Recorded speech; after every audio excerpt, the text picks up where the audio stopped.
City Manager, are you on? I know I was speaking to you on the phone. Okay, she's here. Good evening, Chief Mayor. Good evening, everyone. I would like to welcome you to our regular City Commission virtual meeting. It is May 11th, 2021, and it is 7 p.m. Call the roll, please. Mayor James. Here. Vice Mayor Salvino. Here. Commissioner Davis. Here. Commissioner Llewellyn. Here. Commissioner Rodman. Yes. Monica. City Manager Garcia. Okay. Yes, thank you. Yes, sorry. City Attorney Ansbro. Here. Thank you. Can we please have a moment of silence?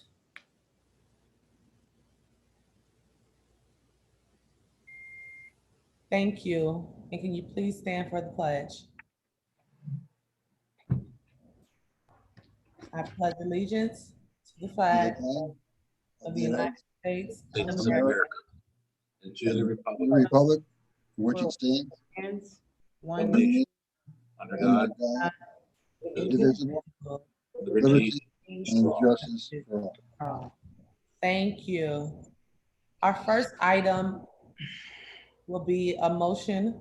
We need a motion to adopt the resolution relating to City Commission rules and procedures. Tom, could you explain this a little bit to our public?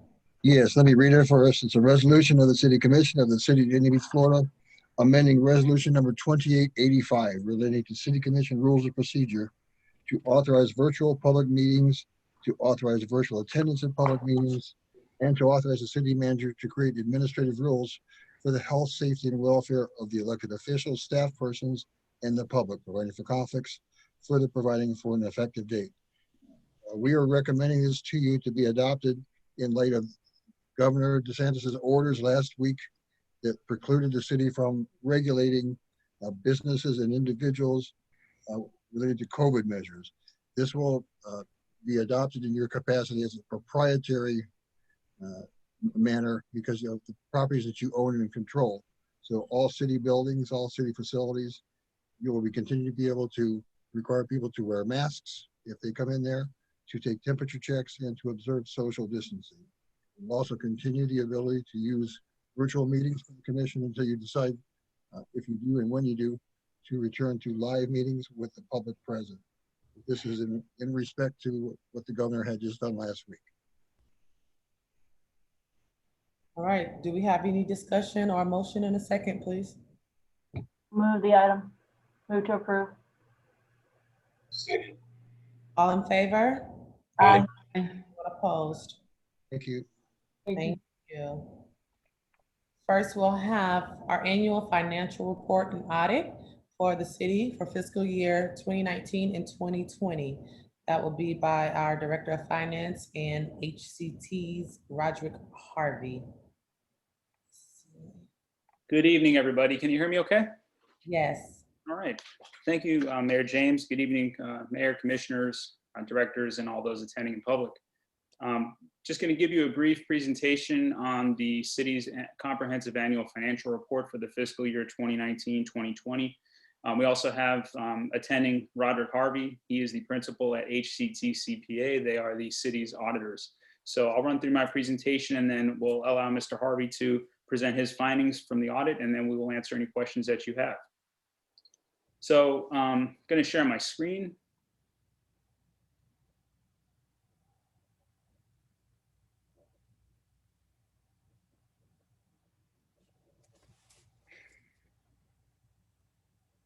Okay. So the city prepares two major documents every year. As you know, we have our annual budget. We adopt it for the fiscal year beginning on October 1. And then we have our comprehensive annual financial report issued after fiscal year end. And just to give you I think I let you all know this a few months ago, but the GFOA and the GASB, who oversee how we do our financial business, they've directed that we don't use the term CAFR anymore, the acronym, because it has a derogatory insinuation to certain cultures. So therefore, we will refer to it by the full name, Comprehensive Annual Financial Report, as long as you don't use the shortened acronym, or we can just call it the Annual Report, Annual Financial Report. That being said, we're going to go ahead and proceed. And the reporting environment, basically, we report under The Comptroller General of the United States, they issue all the auditing standards. We also are aligned with Florida statutes, specify how we're audited and the timing and the issuance of the reports. Auditor General also provides guidelines on timing and scope of audits and ensure that we use our public funds appropriately. Government Accounting Standards Board, they issue all the pronouncements that we have to follow. So they really set the framework for how we present this annual report and how we account for all of our city business. And then finally, GFOA, which is the organization that oversees all governments in the US and Canada. They provide guidance and technical assistance, and they help us work within the GASB guidelines and give us a lot of oversight and assistance with our financial responsibilities. So our independent auditors are HCT. They've been with the city for a few years now. They perform their audit on a test basis. What that means is they don't look at every single transaction for every single thing. They do risk measurements, and they kind of take samples of things, and they come to what's called reasonable assurance that the statements are free of material misstatement.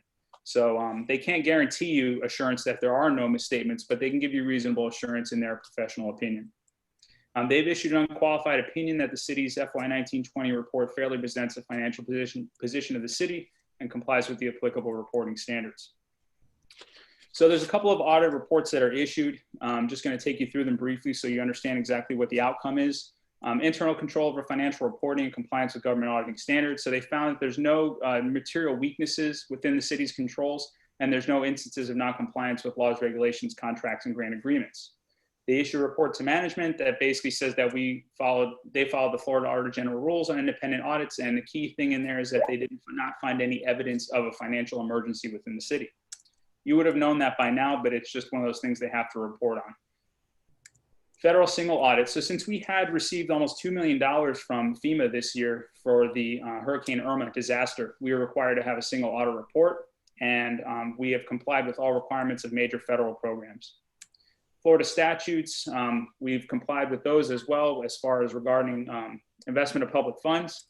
And then lastly, there were several prior year audit findings that had been issued in the report by HCT, and 3 of those have been implemented. So there was one related to personnel file errors, another one about issuing notice of awards, notice of proceeds under procurements, and then another one regarding our request for qualifications process and procurement, how we handle that. So I know that Mr. Harvey will talk about that later, but I can tell you that we've satisfied all 3 of those requests, and we can put those behind us for good now.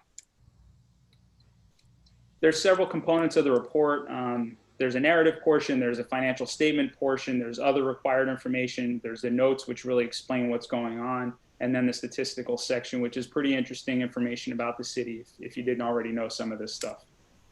And we did receive our Award of Excellence for FY19. We applied for it for this report as well. We're pretty sure we're going to get it. So to get into the numbers a little bit, net position for our governmental activities, that's basically from a high level looking at the government like it's a business. These are called full accrual financial statements. We look at any liabilities that we have that we know of, we record them. Anything that we have due to us, no matter how far out in the future, we pretty much record it. We record all of our pension obligations and other post-employment benefit obligations. We had an increase of almost $6 million in our government activities net position. What this really means is when we go out, if we want to issue debt, get financing, when we have a bond rating, they really focus on the government activities and the business type activities portions of this net position. It speaks to the city. Like I said, it's sort of like looking at us like we're a business. We look at all of our assets, we look at all of our debt, and this is our true financial position. We did have a slight decrease in net investment in capital assets. What that really means is that we depreciated more assets than we added. And then we had a decrease in overall restricted net position. Really what it was due to was we spent a lot of our building permit fund balance last year because we didn't take in a ton of revenue due to the COVID pandemic. There were not a tremendous amount of building permit applications and revenues, but that's why we have a balance in that fund, is so that in certain years when we're not getting in the revenue, but we're still conducting inspections and we're still paying all the staff, we have a balance to keep smooth things out so that we don't end up insolvent in that fund. Lastly, unrestricted net position, that's after you subtract everything else, increased by about $8 million. And that was just the net effect of all the changes in the net position statement. So our total net position increased by almost $6 million. We also had an increase of $6 million, or sorry, a decrease for our other post-employment benefits liability. That was something that we brought to you a few months back where we adopted a new funding policy for the OPEB. And since they put some real parameters in place and when they performed the evaluation, it actually allowed them to reduce the liability by approximately $6 million, really by doing nothing. We didn't add one more dollar to that plan, but it allowed them to actuarially make some changes that saved the city money on paper. So that's a really good thing. Now moving on to the business activities, these are all of our enterprise funds like our water and sewer utility, our parking fund, our marina, the pier.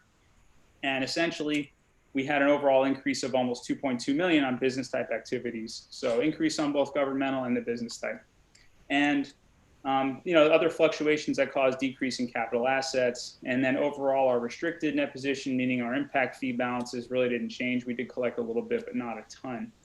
So lastly, our unrestricted net position increased by 2.6 million. So again, the city's financials went from 90 some odd million of total net position to over 100 million. So we had nice growth this year, and our bottom line looks much better than it did a year ago. Talk a little bit about the funds themselves. The general fund, as you're probably aware, there's a breakdown where we say some of it's spendable, some of it's not, some of it's restricted. And our non-spendable balance is a very small portion. That's basically just inventories and land that we hold on to. But then we have our restricted, which is our impact fees, our building permit fund balance. We do have a small balance for the CRA properties that are held for resale, but overall, we had a nice increase in impact fees. We did take in a good amount this past year. As I mentioned before, our building permit fund balance did decrease somewhat. It was around 4.8 million. It decreased about $2 million. So again, we anticipate that that's going to reverse itself this year. We've already taken a healthy amount of revenues for permits this year, and we don't anticipate really any further reduction of the balance there, and it will continue to build again as more permits keep being submitted. So looking at our committed fund balances across the board, we have CRA fund balances around 753,000. It did rise somewhat. Our capital projects fund balance went down a little bit, but our other special revenue funds is also holding pretty steady at 1.9 million. And then we also have our assigned funds. Our disaster reserve is held at about $8.5 million. And then lastly, our unassigned fund balance, which is the balance that's left over after everything, is actually up to approximately $25 million. It's 20 million across the board, but it's 25 million for the general fund. To talk about the general fund is what everybody likes to know about. Our total fund balance increased by 2.2 million to 36 million. And that was mostly due to the receipt of the funds from FEMA due to Hurricane Irma that really replenished things. We also had a 2.2 million increase of impact fees for about 2.2 million to 2.8 million. So we took in around 600,000, and we really didn't spend any impact fees last year. So we're continuing to build those balances that can be used to offset the impact of population growth and expansion within the city. Our disaster reserve held steady at 8.4. And then lastly, as I mentioned a moment ago, our unassigned fund balance increased by 4 million to 25 million. Now there's two things that affected that. One being the receipt of the Irma money, but we also had a $2 million or so that was set aside previously for firefighter pension. I guess just some money to just set aside. But as we've discussed recently, that the firefighter pension liability will pretty much be paid down to zero by the end of this fiscal year. So there really is no reason to keep that money set aside. It was just sitting as an unassigned balance. So at the end of the audit, we decided to move that money into unassigned. It's available to the government to be used, for our reserves and for other purposes. Just to let you know, the 25 million is a really solid number for us. We're only based on our policy of our 20 to 25% fund balance target. We're required to have around 15 million on hand. That's 25% of our adopted budget, and we're sitting on around 25. Okay, so when we look at what the GFOA best practice is, they only require 2 months, which is around 10 million. So we definitely have a nice, healthy reserve, and we're meeting our fund balance policy targets, and the city is by all accounts, is in really good financial condition. I'll talk to you briefly about the other utility funds and the other business type funds, and then I'll wrap things up. So Our utility funds are the water, sewer, and stormwater. All three of those funds grew just due to the results of their operations. And we have other enterprise funds, the marina fund, the parking fund, the pier fund. They went down a little bit. Actually, there was a little decline. The marina was just pretty much broke even. The parking fund had a little decline because of the lack of parking at the beach for a period of time. We were still supporting the operation, even though we really didn't have anybody down there, visiting the beach for a few months last year. So that impacted our revenues and that impacted the overall operation, as you can see.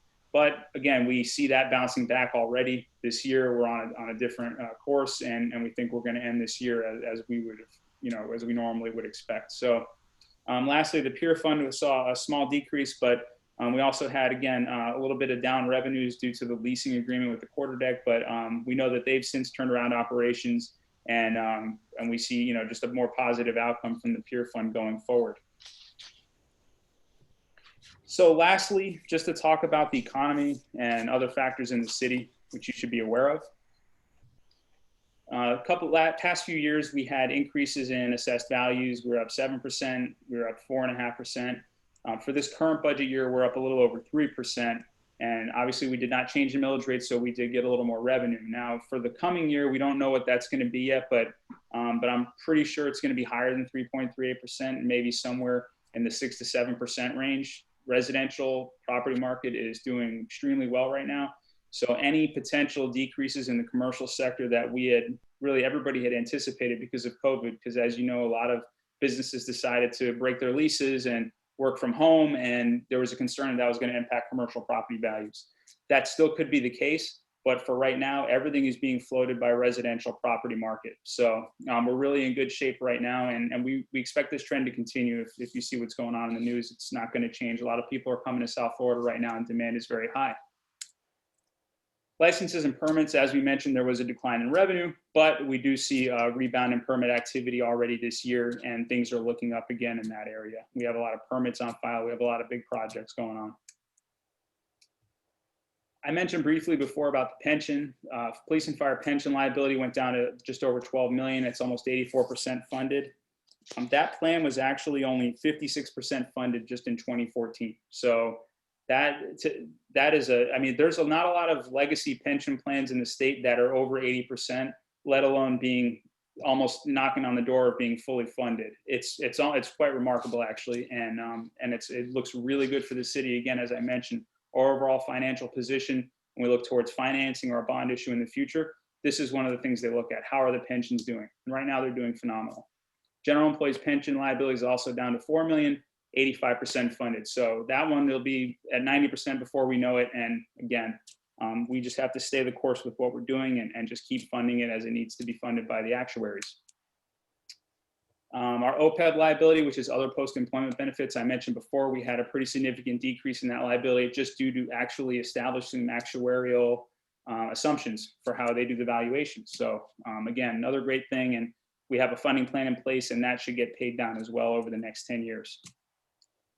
Lastly, just wanted to touch on the COVID situation and the relief that we're getting. We did receive $449,000 from CARES Act reimbursements from Broward County. That was all submitted by last December. That was sort of the first wave of the COVID relief that we received. We're going to be submitting more to FEMA going forward. I believe that the FEMA period closes in September. So everything from when CARES Act ended through FEMA through September will be submitted to FEMA. We have some other money from DOJ out there as well. And then lastly, you all know about the American Rescue Plan. That's money is going to be coming down to the city in about a month. Suggest that we start having some discussions about how those funds can be best utilized to support the city operation. We did receive guidance from the Treasury yesterday that's pretty detailed and lays out a roadmap for how those monies can be spent. So at your convenience, we'd like to meet and discuss how we can use that money to support the city and the recovery. So thank you very much. And I would like to turn it over to our auditor, Roderick Harvey, so that he can give you his report.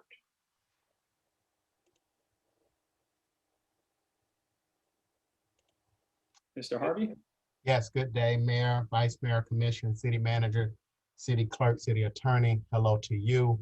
I am trying to share my screen. Can someone enable my screen sharing, please?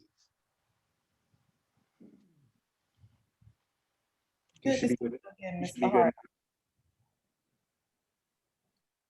If this will work. All right, I am hoping that you all are able to see my screen now. Yes, we see it. All right, awesome.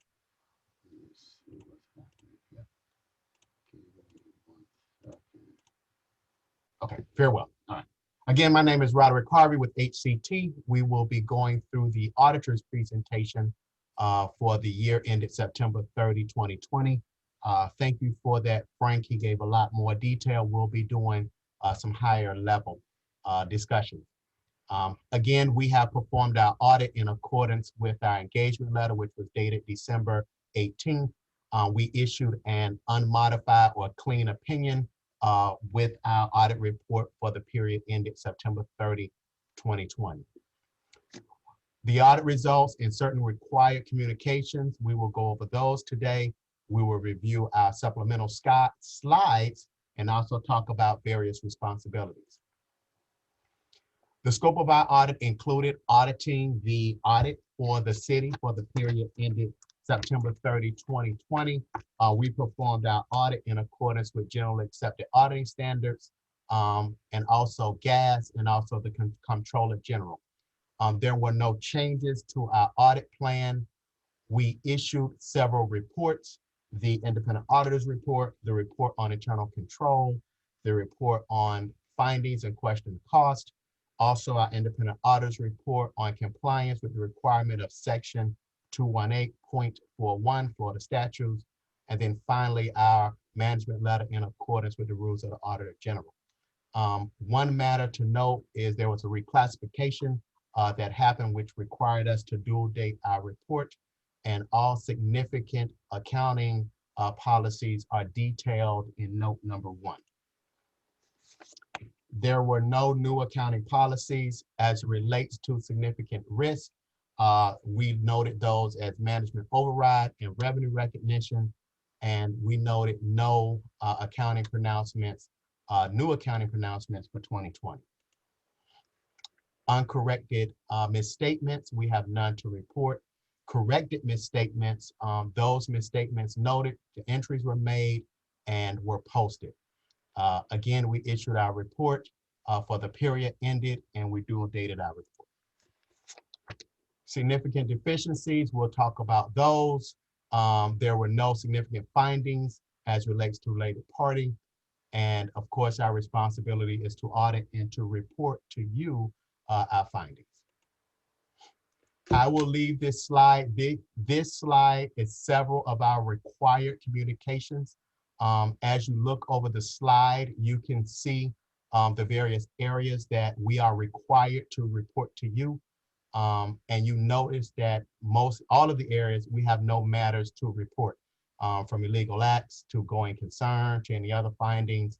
And so no disagreements with management. We are independent as relates to being the auditor for the city of Dania Beach. Now we will delve into financial reporting, revenues, expenses, capital assets, receivable, and long-term debt. Revenues, total revenues, 76.75 million for the period ended September 20, as compared to, let me get back to it. As compared to 82.6 for 2019. Expenses, you can see are noted at 68.5 for 2020 as compared to 65.4. For expenses, we performed a sample of significant items to test for completeness, accuracy, and presentation of the expenses reported. Capital assets, final balance of 79.4 million as compared to 82.9, which resulted in a small decrease. Receivables, we noted a small increase. And then long-term debt, we have the balances between the 2 years, and we also confirmed the long-term debt balances with independent third parties. Our responsibility, again, is to audit, to express an opinion on those audits. to look at the control environment. Although we do not issue an opinion on a control environment, we do look at and consider the design and the overall operation of the control environment. Deficiencies that could be noted fall into 3 categories. You can have a deficiency, significant deficiency, and a material weakness. And on the screen, you will see the technical definition of those type of deficiencies, if noted. We will go through our prior year findings. We agree with Mr. Frank that several of the items were cleared, and so we're happy to report that once those items are cleared, then they are thrown in the sea of forgetfulness. Item 1, which relates to the annual employee evaluation, that was not implemented. As relates to MLC 07 from 2018, which dealt with the HR department, we were satisfied that that MLC is now implemented. I will just say publicly, we were happy to see the forward progress in the HR department from our review. And so we want to give hats off to all of the folks and the leadership that worked very diligently to see significant progress. So I do want to do a quick infomercial on this MLC, but it is implemented. Implement number 8, which deals with the selection of law firms. We have noted this as partially implemented for 2020. As relates to ML09, again, these are all from the 2018 audit. We have noted this one. Again, hats off to finance and procurements and the folks that rallied around this one to get this comment implemented. And as relates to item 10, this was an important item from a historical standpoint. This one came through, I believe, the OIG, if my memory is right. And so we worked diligently. Again, hats off to the folks in finance and all those people that made sure that this one got done and implemented and completed. Talking about responsibilities, management has a responsibility for the fair presentation of the financial statements and to note any correctable changes.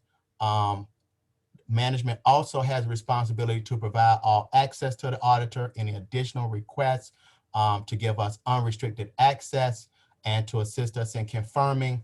The commission or the elected officials have the responsibility of oversight of the financial statement process and oversight and establishment and to maintain management program and controls to prevent, deter, and detect fraud.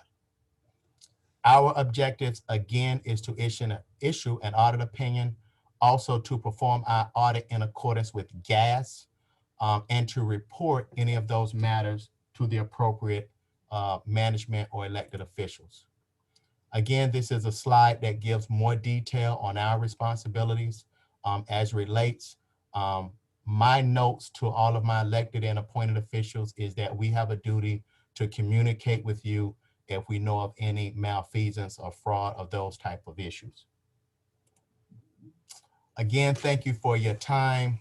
We have worked diligently through finance, through the manager's office to complete this audit timely. And so we certainly appreciate the opportunity to serve. Again, hats off to Frank and his staff and Adam for assisting us. And so at this time, we will turn over to, I guess the mayor would be who we're turning it back over to. Thank you so much. All right, does anyone have any questions about the audit presentation? I think that it was very thorough, and I am glad to see us come into compliance with some of the issues that we were having. That shows evolution and growth, and it also shows accountability. And so I too want to take our hats off to Frank and Linda and our city manager and everyone else who's played a vital role in making sure that we stay out of the OIG and we come into compliance with things that we needed. So thank you, Mr. Harvey. I don't see that we have any. Oh, hold on one second. Commissioner Llewellyn. I just wanted to also say publicly, thank you to Frank and his team. as well as to the city manager and the overall team, because I know they work really hard on this and they put a lot of effort into it. And HR as well, because there were some issues with HR in the past. And I think since we've had our new director there, I think it's made a huge difference in what's been happening. So I just wanted to publicly say thank you to all of them as well. All right, Commissioner Davis? Quick question. This is a contractual relationship that we have with HTC, is that correct? And I just wanted to know when we have a renewal process, or when does that come before us? I think Frank will speak on that behalf, as he probably knows the scope of the contract. Yeah, I believe right now, and Mr. Harvey will correct me if I'm wrong, but I believe that we completed the first 3-year initial term of the agreement, of the engagement, and I believe there are 2 additional renewal periods that can be exercised at this point. Okay. Thank you. And we can do that now, or we can do that at a future date? That would be done at a later date. Okay, thank you. Okay. Seeing as there is no one else, we'll speak to you soon, Mr. Harvey. Thank you. Thank you. Okay. Next, we have a presentation by the Green Advisory Board. I don't know why I keep messing that up. And that is from Alexis. I'm gonna see if he's on. Can you raise your hand if you are on the meeting, Alexis? Can't see everyone at once. Oh. I don't see him on, so I think we will move along, and if he's here, I'm sure he will text me or something like that, and I'll come back to him. Presentation regarding underwater memorial opportunity by our Assistant City Manager, Candida Sosa Cruz. Thank you, Mayor. Good evening, residents, Mayor, Vice Mayor, Commissioners. Let me just remove this thing. And City Manager, City Team. As you may recall, last month, our Public Services Director made a great presentation on our city's memorial program. The director presented the tree planting memorial program, in which residents are able to select a certain tree. It could be a flowering tree, it could be a hardwood such as an oak, and they could select a location in the city, and as well as a size of a plaque and what to put on the plaque, and the city will install the tree, plant the tree and install the plaque at their chosen location. A second part to this memorial program is the underwater memorial program. This was spearheaded by Commissioner Odman, so I want to thank Commissioner Lauren Odman for taking the lead and for really pushing for this, as well as the 1,000 Mermaids project. So tonight I'm going to be discussing the second part of the memorial program, which is the underwater memorial program, the component that deals with the underwater part. Frank, if you could pull up the PDF, please, and enlarge it. Candido, is this separate from, well, okay. I'm sorry, go ahead. I was just asking, was it separate from businesses wanting to promote their businesses? Is the underwater any different? Correct. This is more of a memorial program, but it falls in line with what you're referring to as the sponsor. Sponsorships, if businesses want to sponsor a plaque, a turtle, a sculpture, they're also able to do it. But this specifically is in reference to the memorial program. Okay, thank you. Frank, can you make it larger? Is that as large as it gets? Okay. Yes. So as you know, Dania Beach is having a summer of mermaids, as we discussed. This is a theme to reflect the city's partnership with the 1,000 Mermaids artificial reef project that is going to be deployed and installed this summer. This installation is going to take place approximately a little southeast of the pier, approximately 1 mile southeast of the pier.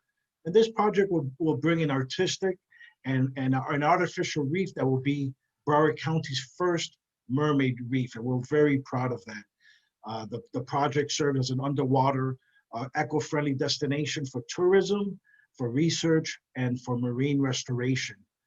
We're going to be installing approximately 20 modules, including mermaid sculptures and just modules that will be able to be a place to call home for fishes and for the coral reef. Now, in doing this Thousand Mermaids project, it created an opportunity for residents to install these underwater memorial plaques on top of the modules or by the mermaid sculptures that we're going to be implemented. That's why they're both so aligned. The Thousand Mermaids project created this opportunity to have the underwater memorials. Here in front of you are some examples. These are just 4 examples of some of the memorials that residents can choose from.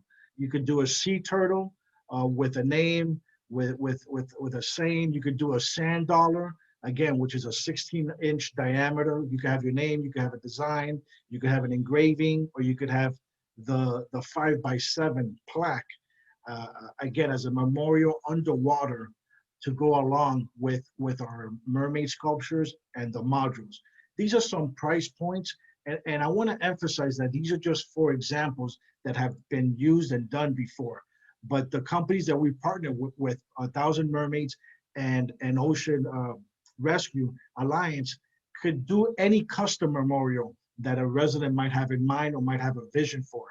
I also want to allow the public to see how one of these memorials will look and feel underwater.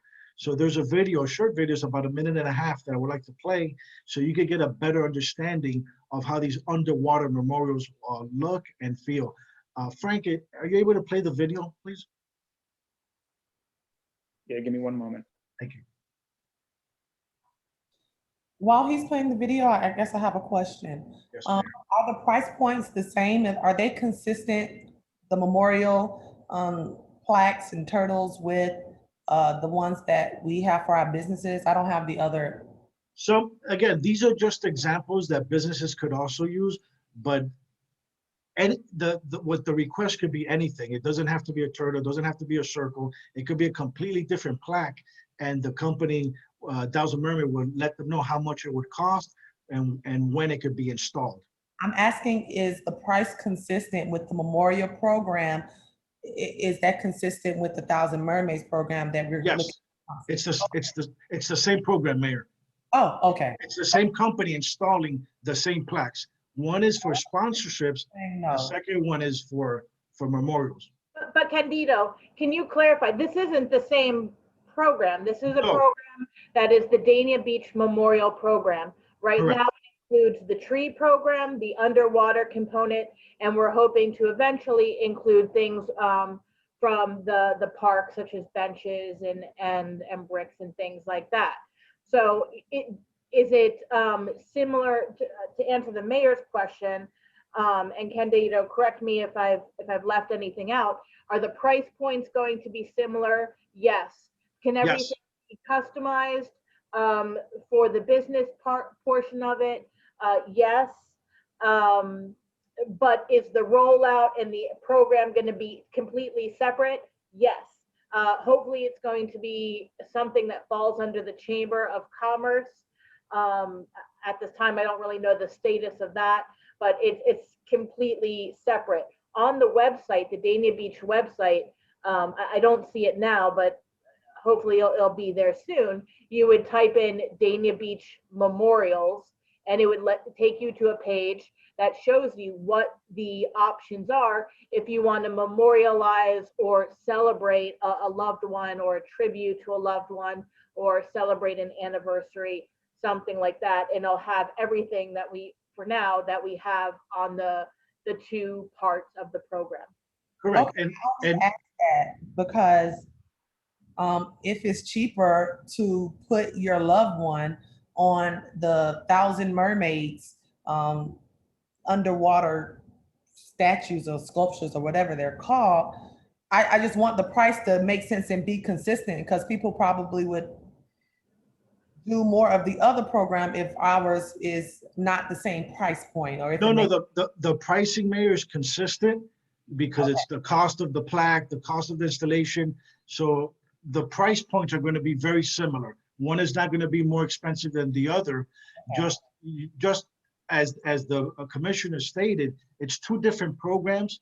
The business sponsorships is being handled by the chamber.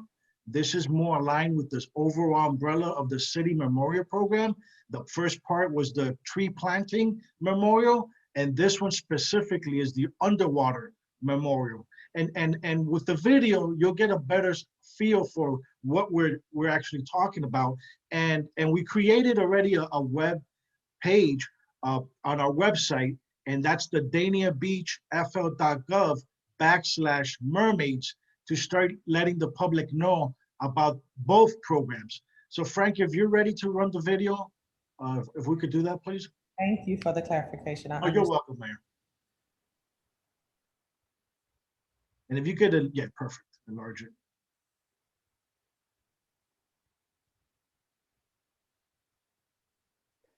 It's glitching for a second. Hang on. Okay. And again, more information is on our website. That's daniabeachfl.gov/memorials, plural with memorials.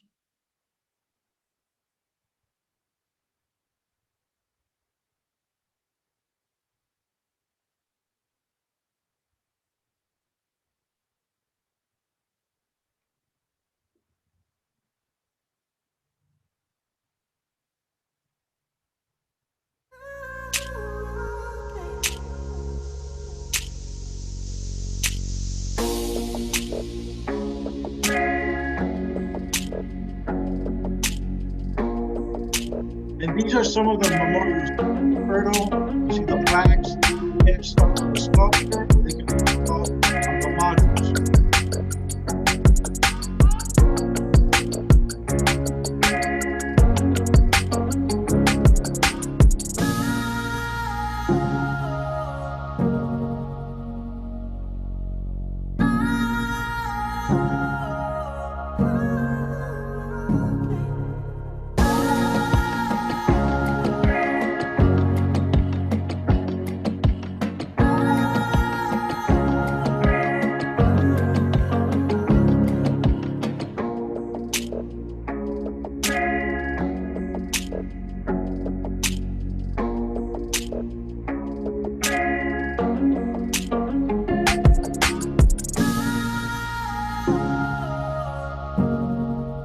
Thank you, Frank.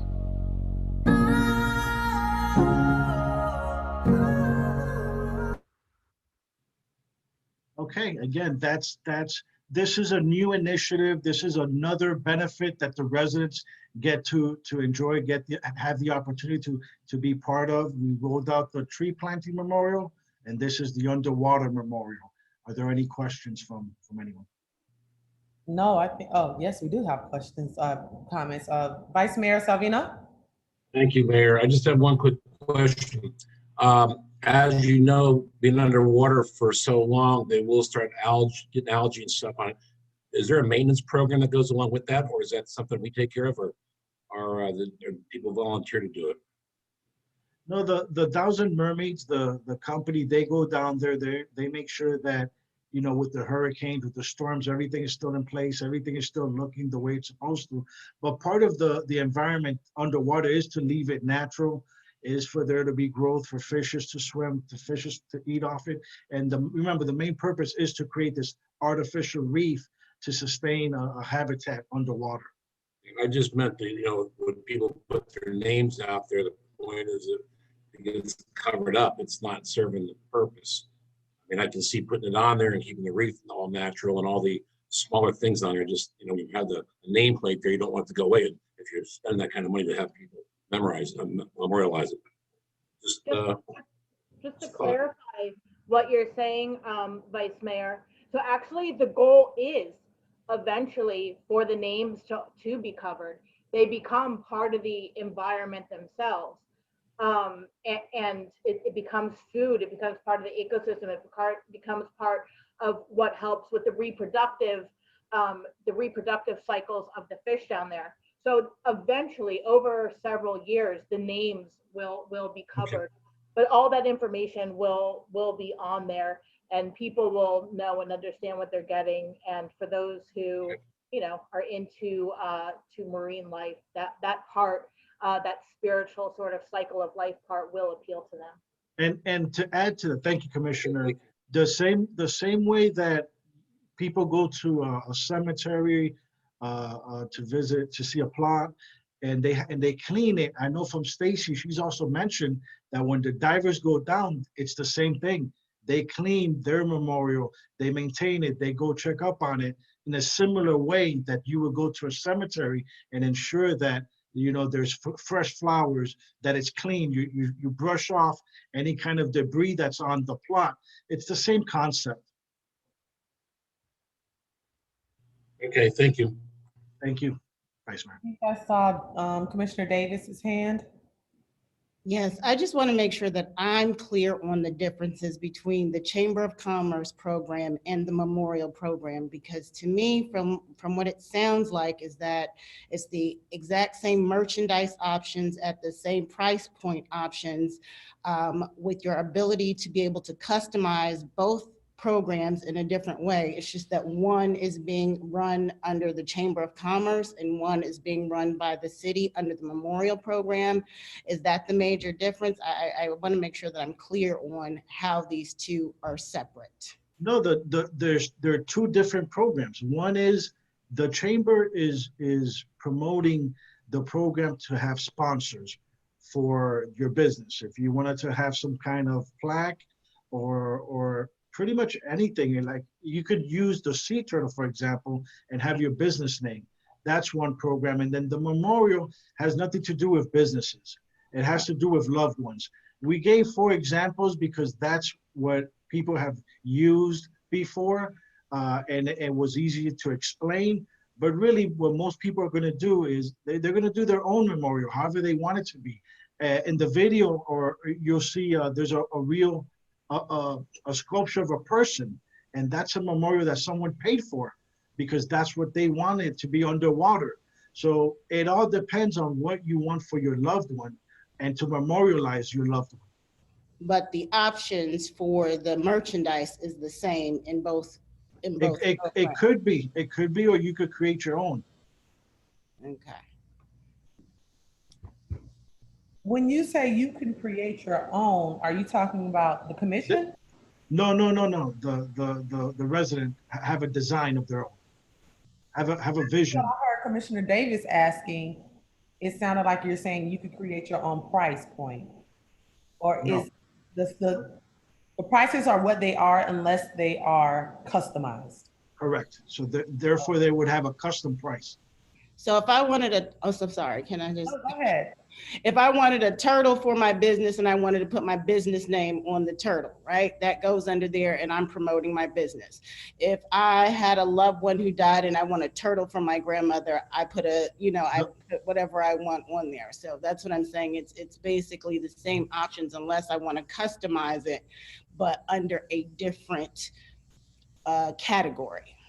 Correct. And the price point will be the same. Underwater cemetery memorial type of thing. That's what I thought. Okay. I think it's great. I think it's very creative.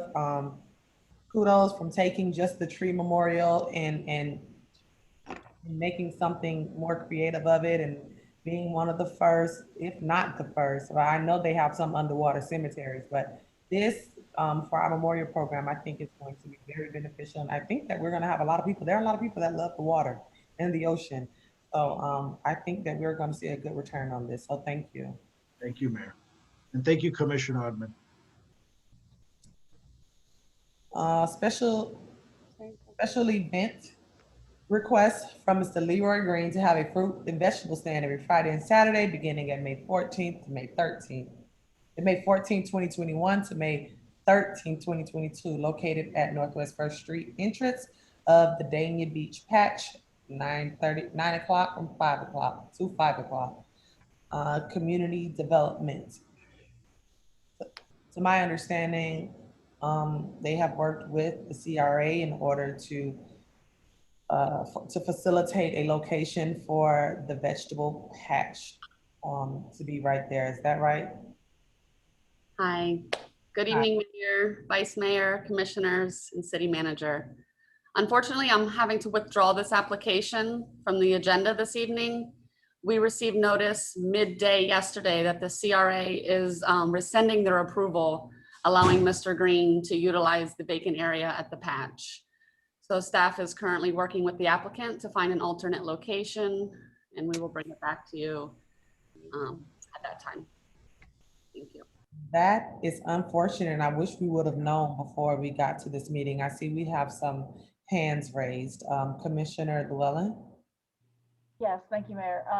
Eleanor, I spoke to a number of people about this even before this item came onto our agenda.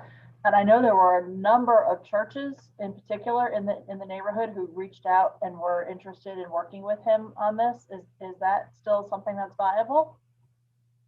Yes, we when we got notice yesterday at noon, we did reach out to the applicant and advised him, and he reached out to a church, a local church, I believe on Northwest 7th Avenue, and they provided a vacant lot.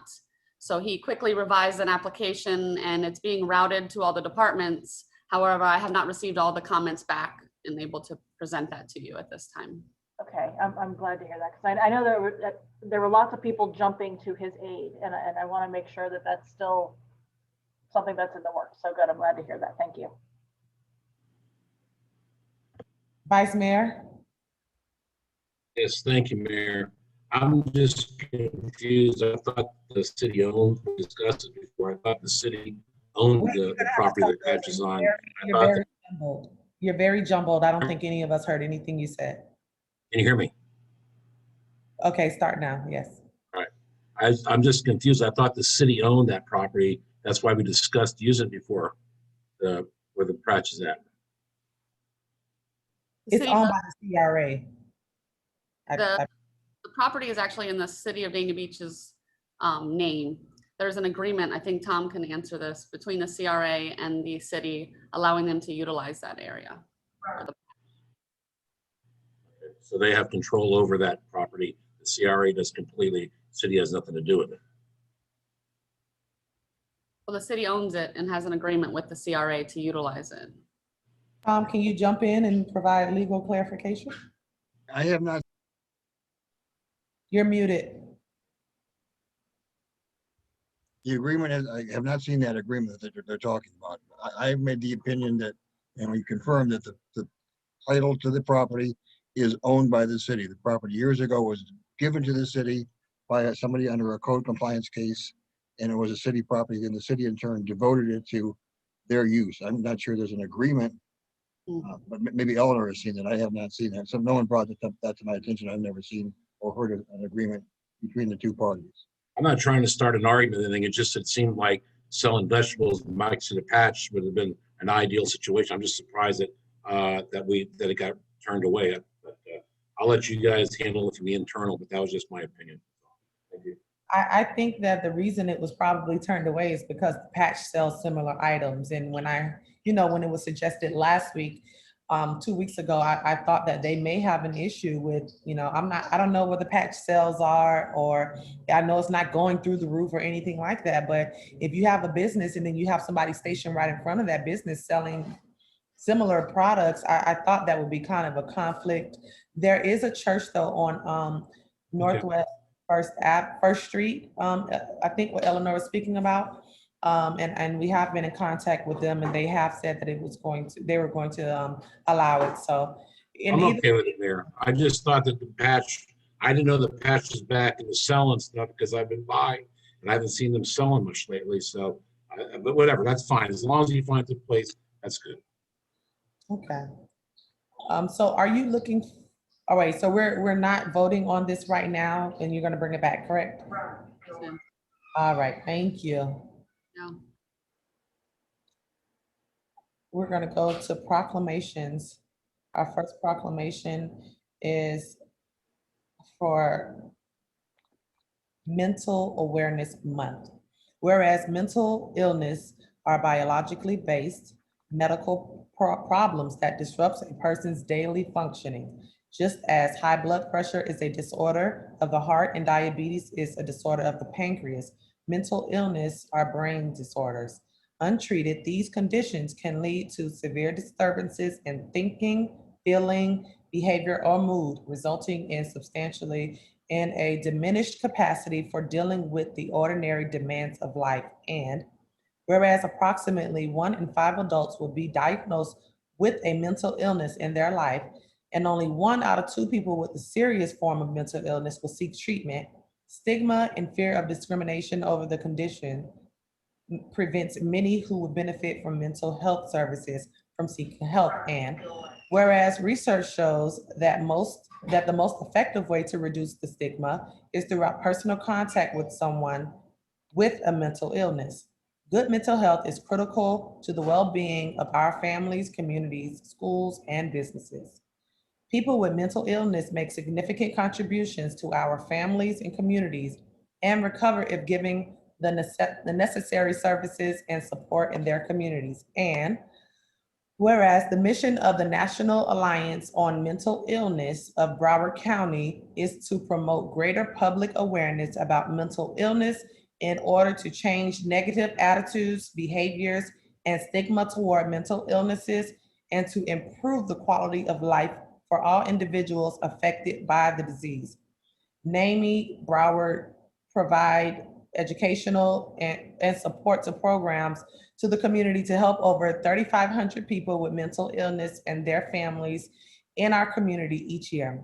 Whereas NAMI Broward promotes early, accessible, quality mental health care that prevents hospitalizations and incarcerations and saves money.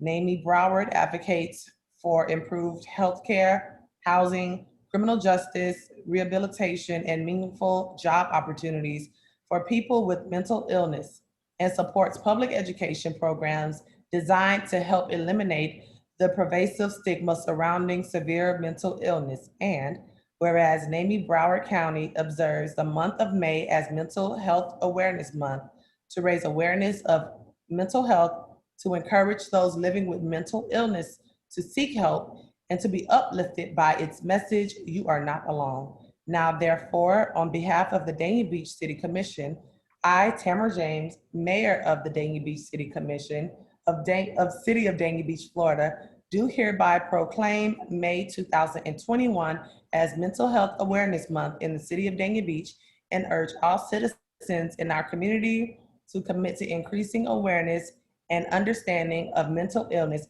reducing stigma and discrimination, while promoting and working to provide appropriate and accessible services for all people with mental illness. Next, we're going to have from an educator herself, Commissioner Davis, National Teachers Appreciation Week. Mayor James, I'm sorry to interrupt, but I believe Jennifer Luciani is on. She wanted to say a few words about the Mental Health Awareness Month proclamation. Awesome. We welcome Jennifer Luciani. Just give her a second to unmute. There it is. Thank you, Mayor James. And I'm going to try to, nope, I'm not able to, oh wait, maybe I can start the video. I apologize, it was disabled. Yeah, I know. Here I am. Well, Thank you very much. I just wanted to thank Mayor James and thank you for everything you read with the proclamation, the Vice Mayor and Commissioner for acknowledging Mental Health Awareness Month for May. I'm a Broward County resident and I serve in NAMI Broward on their advocacy group. And I agreed with everything you said about promoting mental health and trying to silence the stigma and bring more awareness into the communities. One of the things I was going to speak to a little bit is 1 in 5 individuals experience mental illness, and 1 in 20 individuals experience serious mental illness such as schizophrenia, bipolar, and major depression disorder. And one of the things that I've done is dedicated my profession as a mental health professional and a former director of a mental health provider service is I've worked with individuals when they've been diagnosed as well as with their family members. And one of the things that can be so hard is not knowing where they can find support or they can find resources, or they suffer in silence because of the stigma and there might be some embarrassment.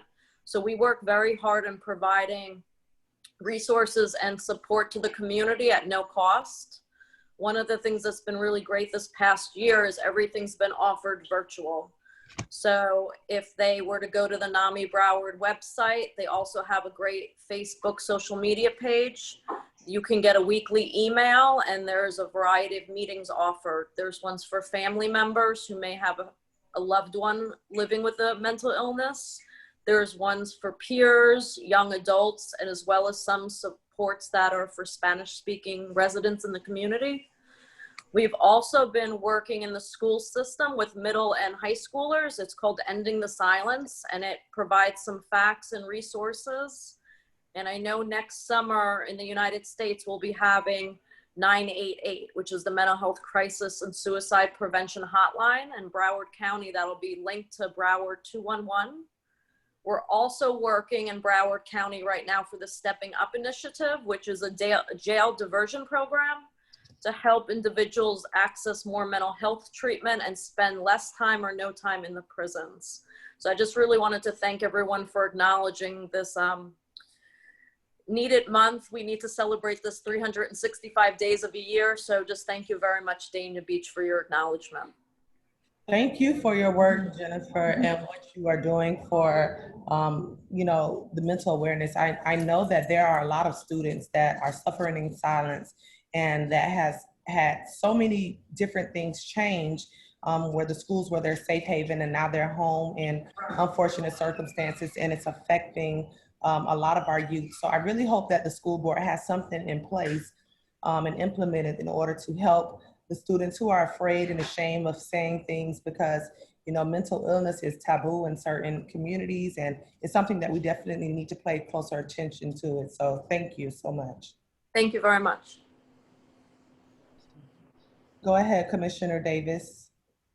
Okay, thank you so much, Mayor. I am excited to bring the first Teacher Appreciation Week proclamation to the city, and we will begin with whereas teachers mold future citizens through guidance and education, and whereas teachers encounter students from widely diverse backgrounds, and whereas our country's future depends upon providing quality education to all students, and whereas teachers spend countless hours preparing lessons, evaluating progress, counseling and coaching students, and performing community service, and whereas our community recognizes and supports its teachers in educating the children of this community, and whereas Teacher Appreciation Week is observed annually during the first full week of May.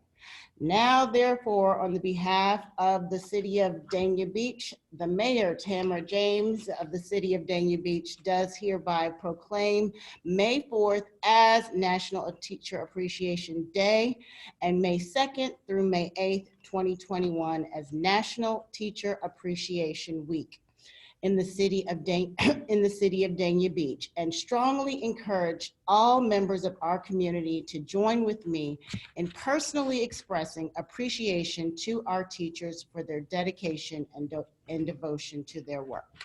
Thank you. Thank you so much.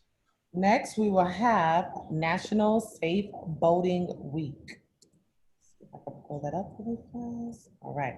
Whereas on average, 600 people die each year in boating-related accidents in the United States, with the vast majority of these incidents caused by human error and poor judgment, and not by the boat, equipment, or environmental factors. And whereas on June 23rd, 2021, the United States Coast Guard's Auxiliary will celebrate its 82nd year of volunteer service to Dania Beach, Broward County, and to the Boaters of America. And whereas Coast Guard Auxiliary Flotilla 39 proudly serves the U.S. Coast Guard Station, Fort Lauderdale, and the city of Dania Beach residents by teaching boating safety classes, conducting vessel safety checks, and providing for harbor safety patrols, assisting the U.S. Coast Guard and local law enforcement agencies by patrolling the local waterways. And whereas each day, more than 24,000 Coast Guard Auxiliary volunteers continue to provide support to Coast Guard units across the U.S. by saving lives and property, assisting recreational boaters, conducting safety patrols, performing vessel safety checks, teaching boating safety courses to educate recreational boaters, and participating with the U.S. Coast Guard in training and support missions. And whereas Flotilla 39 Dania Beach supports boating safety by providing Operation Clear Channel support, providing safe transit for cruise ships, tankers, freighters, and other commercial vessel traffic through Port Everglades. And whereas this year, May 21st through 28th, 2021, is National Safe Boating Week in the United States, and the U.S. Coast Guard Station Fort Lauderdale and Coast Guard Auxiliary Flotilla 39 Dania Beach encourages all boaters to help raise awareness about boating responsibility and to take appropriate precautions before leaving the dock this season. And whereas boating is an important part of our national and local heritage, let us respect Safe Boating Week and carry that tradition forward by following common sense safety procedures and keeping our lakes, ICW, and the Atlantic Ocean safe and clean for all to enjoy. Now, therefore, on behalf of the Dania Beach City Commission, I, Tamara James, Mayor of the City of Dania Beach, Florida, do hereby proclaim May 21st through 28th, 2021 as National Safe Boating Week in Dania Beach, Florida, and urge all citizens to support the dedication and efforts of the U.S. Coast Guard and the Coast Guard Auxiliary by promoting year-round safe boating practices. Whew, that was a lot. Citizens' comments. If you wish to address the commission, please use your raise the hand tool. You will be called on. I know that we have Pastor Wiggins as one of our speakers. I'm not sure if he is on. Oh, there he is. Please state your name and address, and you will have 3 minutes. Good evening, Paul Wiggins, 321 Southeast 3rd Street. Mayor James, Vice Mayor Salvino, members of the commission, staff, and all of the good people of Dania. I just want to offer a word of compliment to the public schools located in the city of Dania. I've had the great pleasure of visiting the schools, meeting with the principals and staffs, and hearing about the outstanding academic programs that they offer, and they are exceptional. And then as a member, a fairly new member of the Education Committee, I look forward to us being able to bring forth some specific recognition opportunities for principals, teachers, staff, and particularly our students, so that the outside community can see and hear about the greatness that we have within our public school system here in Dania Beach. And I simply just wanted to take this opportunity to say, we have some great schools in Dania Beach, and the world needs to know that. Thank you for this opportunity. Thank you so much. Next, we will have Gina Bersani. Oh, I think that's her with her hand. Nope, that's not her with her hand up.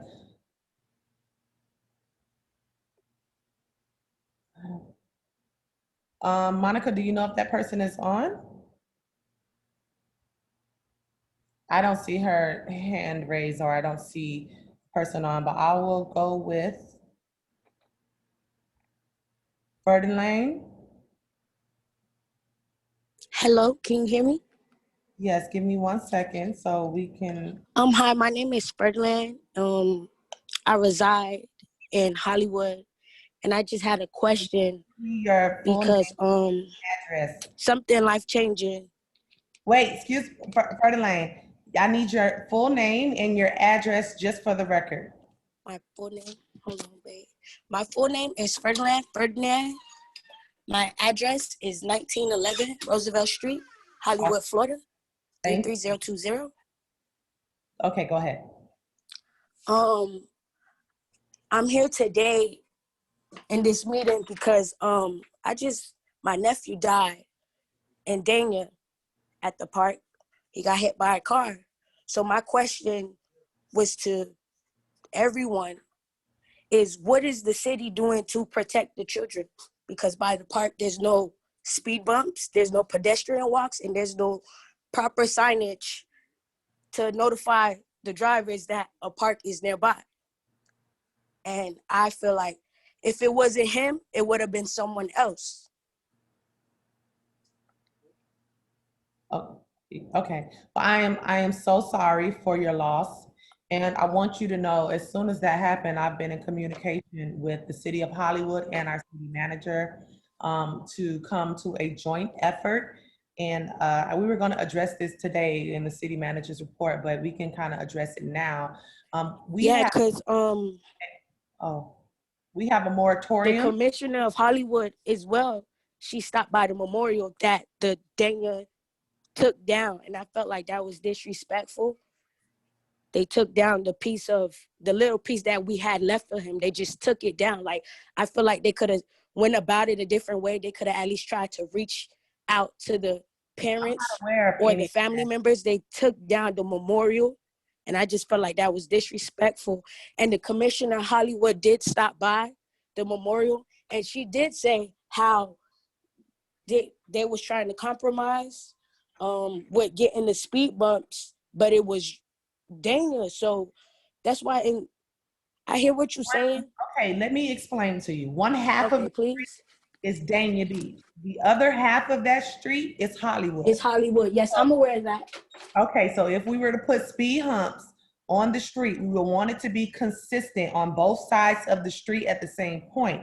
So we would have to work together with Hollywood. I have spoken with the mayor, and our city manager has spoken with their city manager. And it's not going to be done tomorrow because it's a process in which things are done. I understand that it was a process. She told us they've been fighting, trying to compromise. Well, well, that's not true. You can pull a public. That's not for me to say if it's true or not. It's for me to say. Like I said, she showed her respects. Listen, and she didn't have to. She did anyway. Take care of our children. I am so sorry that this has happened. I am not aware of a memorial being taken down. I know when I drove by there a couple of days ago, the candles and everything was still there. That's something that I would have to ask. They took it down today. Oh. They took it down today. And I called the city of Dania trying to get answers because I just feel like it was disrespectful to the family. I apologize on the behalf of the city of Dania Beach. I do, because regardless if we were going to take it down or whatever, I understand where you're coming from. And it was up for 3 weeks straight and nobody touched it. I understand what you're saying. I've seen it. So we are going, you asked the question, what are we going to do? I'm telling you that we are going to work with the city of Hollywood. We have just started these conversations a week or so ago. That's the first time where I have contacted the city of Hollywood to do a joint effort. It does have to be joint. I don't think that you are going to see an issue. And I do thank you for taking part in contacting the city of Dania Beach and the city of Hollywood over something that is definitely near and dear to you. And so I send my prayers and my thoughts to you and your family. I am so sorry that this has happened to your family member, but do know that we are going to take measures in ensuring that we are going to protect our children. Mayor, and if I may. Yes, go ahead. Because I honestly feel like, if it didn't happen, it would have still went unnoticed. Because for me, the way I feel is like, why did it take for him to get hit by a car when the commissioner of Hollywood saying she been fighting and been pushing for this? And you saying just last week y'all spoke about it. Well, she was trying to come to a common ground. We're not here to go back and forth with Hollywood. We are one together. I can assure you that there has not been any conversations back and forth about speed humps that have come to the city of Dania Beach. But that's neither here nor there. We are trying to move forward in a positive way where our children. It's kind of hard to do that when I just feel like the department of, not even the department, the city of Dania just disrespected the family by taking down the memorial when clearly you just said the other day you passed by and it was candles and etc. and now you just go out there, it's just bland. But I'll be back out there tomorrow, and I'm gonna redo everything again. I'm gonna give you my phone number. I do want to follow up and have a conversation outside of this meeting with you. You have something to write with? One moment. Go ahead, city manager, while she's getting a paper. Yes, Mayor, I just want to put it on the record that immediately after this accident occurred, you and I began to have a discussion, and immediately we were communicating with our chief of fire and our chief of police and everybody from Hollywood, including the city manager. And he responded to us immediately. This was the first time ever, and we took the lead in communicating with Hollywood. No one from Hollywood has ever communicated with me regarding this issue. But at the end of the day, we're so sorry for your loss. And today we cleaned up the memorial, ma'am. The balloons were deflated. The wax from the candles had spilled into the sidewalks. But all those teddy bears were there, and whatever we could do. It was not. I got pictures of video. I know how I left it. I know how my family members and the community who came out and showed respects left it. But ma'am, like the mayor said, and it's not for me to go back and forth about the Hollywood commissioner. Like I said, they came out and they showed their respects. It was a little chat of this and there, but I don't know what's true or not. Okay, do you have something? I just know what they told me, and I just took that into consideration as it lingered on my mind. And as the situation went on, yes, I do. Okay, because I want to have a detailed conversation with you in a more appropriate time. 954. 954. 258. 358. 258. Oh, 258. 954 258. Yes, 7552. 7552. So 954 258 7552. Yes, send me a text so I know that's your number, and then I'll call you in the morning. Okay, thank you. All right, you're welcome. Any more public comments? Seeing as I don't see any, we are going to move along to our public safety reports. Chief Marks.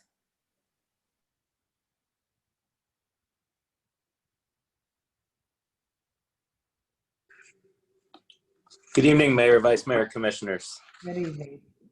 Since the last commission meeting, we have responded to 1 aggravated assault, 3 aggravated batteries, 1 auto theft, 1 burglary business, 10 burglary conveyances, 2 burglary residences, 1 robbery, 2 sexual batteries, 8 thefts, 7 thefts of motor vehicle parts, and 9 shoplifting calls. We've seen a decrease of 5 auto thefts, a decrease of 1 burglary business, a decrease of 1 residential burglary, and a decrease of 1 robbery. We also made 28 arrests since the last commission meeting. We had a felony shoplifting and a felony warrant. A deputy was deployed in an unmarked vehicle to conduct surveillance at the Walgreens liquor store on Federal in response to a recent uptick in liquor thefts. The deputy observed the suspect exit the store carrying 2 bottles of liquor. The suspect was stopped, and it was determined that he stole the liquor. The suspect also provided a false ID in an attempt to conceal a felony warrant that he had. Our crime suppression team stopped a vehicle being driven by a person with an active warrant for his arrest regarding domestic violence strangulation.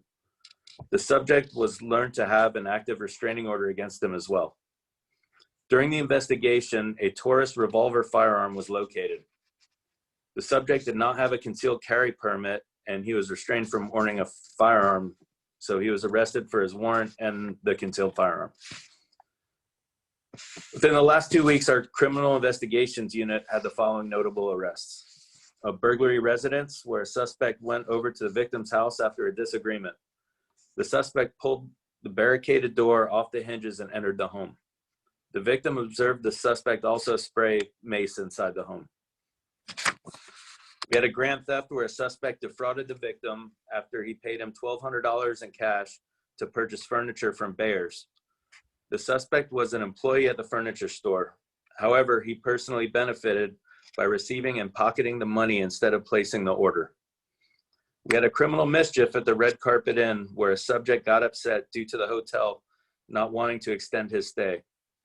As a result, he punched a hole in the wall and also pulled 2 credit card machines out of the front lobby area and intentionally slammed them into the ground, causing the business about $650 worth of damage. A photo of the suspect's license was obtained from the Nebraska DWV and a photo lineup was prepared. A warrant was then obtained and the suspect was picked up and arrested in Georgia. Our traffic unit continued with school zone enforcement along Federal Highway.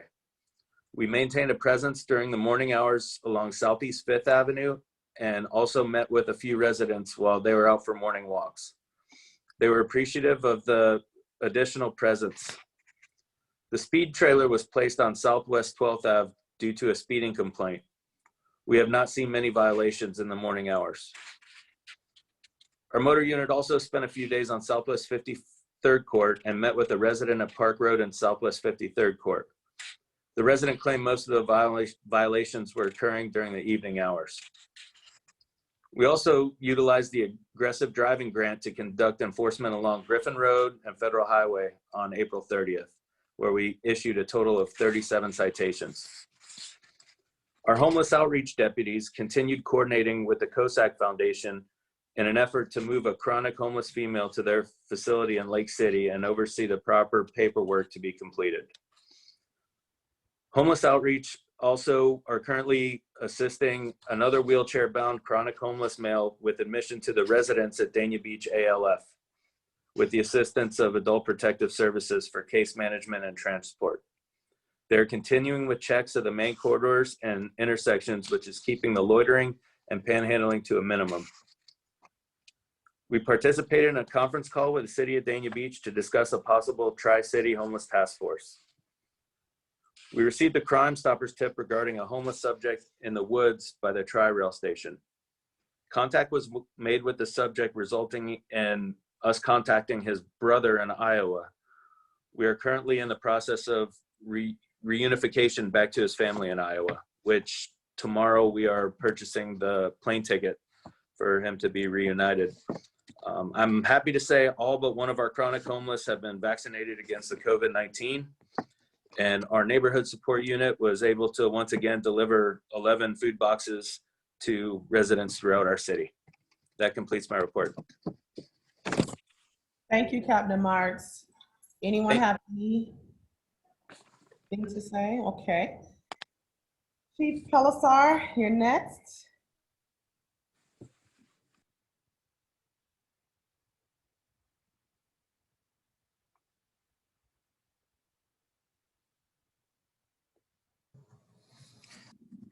Good evening, Mayor, Vice Mayor, Commissioners, City Manager, and our citizens of Dania Beach. Can you hear me? Yes, we can. Okay, just want to make sure. I want to start off with talking about the vulnerable population. You'll be getting calls, citizens in our city will be getting phone calls to verify all their information, everything's correct if they've already registered. And I'll be providing Katya a link to put up on our website so that anybody that needs to register can register in the next month or so. And that will bring me into the hurricane plan. The hurricane plan is being worked on and will be completed by the end of this week. I'll submit it to the city for final approval and we'll get that going. I want to thank all the department heads that are part of the emergency committee that basically would be on call when we have a hurricane event or any emergency. They've completed instant command training and they've done it all online and they've been able to get everything done and be ready for any emergency. So my report short for tonight, but that's all I have. And if you have any questions, I'm here. Thank you. Anyone have any questions or comments? All right. Have a good evening, Chief.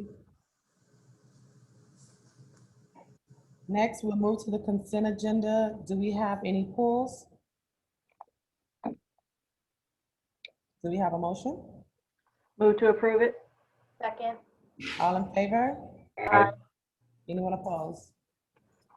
9.1, 9.1 is an ordinance of the City Commission of the City of Dania Beach, Florida, amending Chapter 20 entitled Police of the City Code of Ordinances, Article 4 entitled Wrecker and Towing Services, to amend and update the towing code requirements to be consistent with state and county requirements, providing for conflicts, providing for severability, further providing for an effective date. Second reading of this ordinance.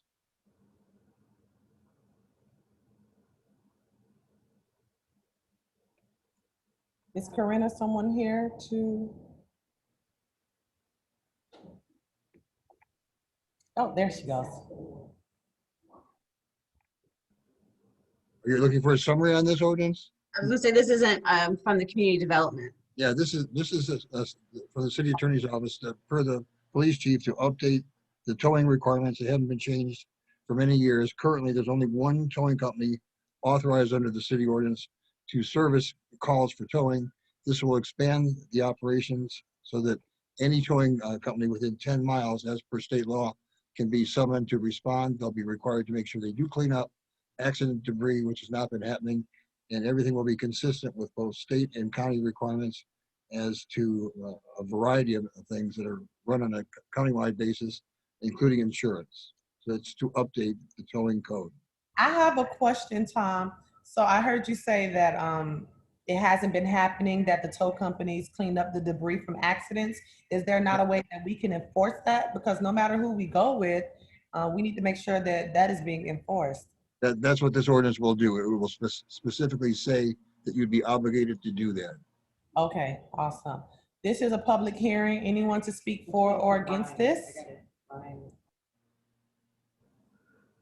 Make a motion to pass the ordinance. I'll second. All in favor? Aye. Anyone opposed? 9.2, Next are the things that are called quasi judicial hearings, where the commission acts, serves as the capacity of judges. Anybody who's been contacted by anybody for or against would disclose that. And anybody who's going to speak that is not a lawyer on these matters would be sworn in. So I'll have Corinne be sworn in at this point. And anybody else from city staff, swear from the testimony you will be giving with the truth, whole truth, and nothing but the truth. Yes. Okay, this first ordinance is an ordinance of the City Commission of the City of Dania Beach, Florida, approving the right-of-way vacation request VC 1021 submitted by Lawrence Kramer on behalf of the property owner 800 Old Griffin LLC for the property generally located between Block 3 and Block 2 to the immediate north and south respectively, and between the intersection of Northwest 9th and 8th Avenues to the immediate west and east respectively, which right-of-way is contained within the plat of Dania Manor, recorded in Plat Book 10, page 53 of the Public Records for Broward County, which right-of-way is generally described as Northwest 3rd Place and is located within the City of Dania Beach, Florida, which right-of-way is legally described in Exhibit A, a copy of which is attached to this ordinance, providing for conflicts, providing for severability, further providing for an effective date, second and final reading of this ordinance.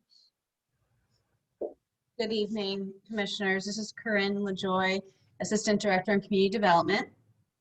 This is the second reading of the vacation request for the Northwest 3rd Place roadway segment. It's associated with the 800 Griffin site plan that was approved at the last meeting, as was first reading of this vacation.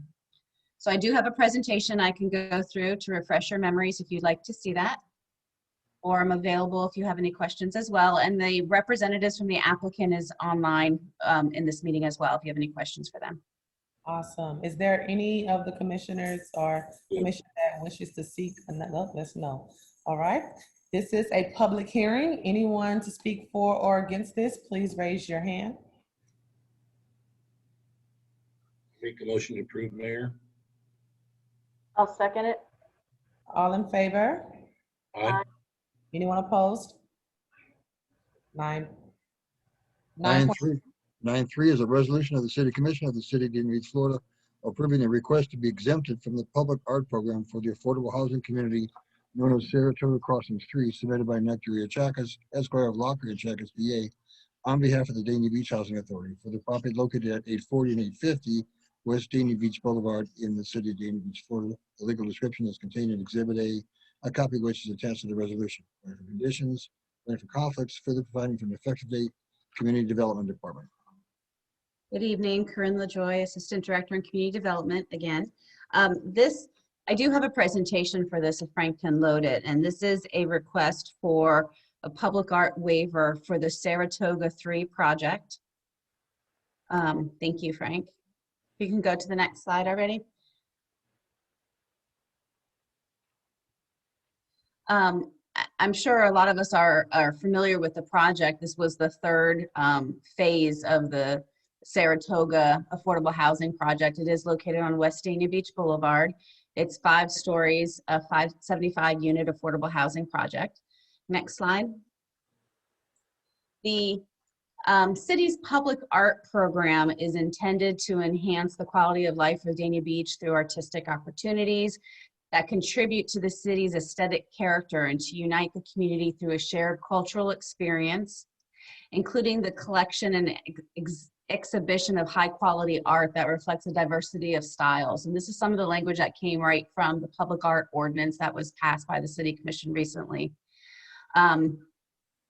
We have been collecting public art fees for projects, and the estimated construction value, these numbers might have changed a little bit for this project, but it's in the range of $55,000 to $60,000 if this project were to participate in the public art program. That's for the full contribution. The city's land development code does state that the City Commission may exempt affordable housing projects from the city's public art program. However, the city's public art ordinance also states that the goal is to improve the quality of life for residents. So these are just some things that staff has been thinking about in relationship to some of these requests as they come forward. The next slide, please.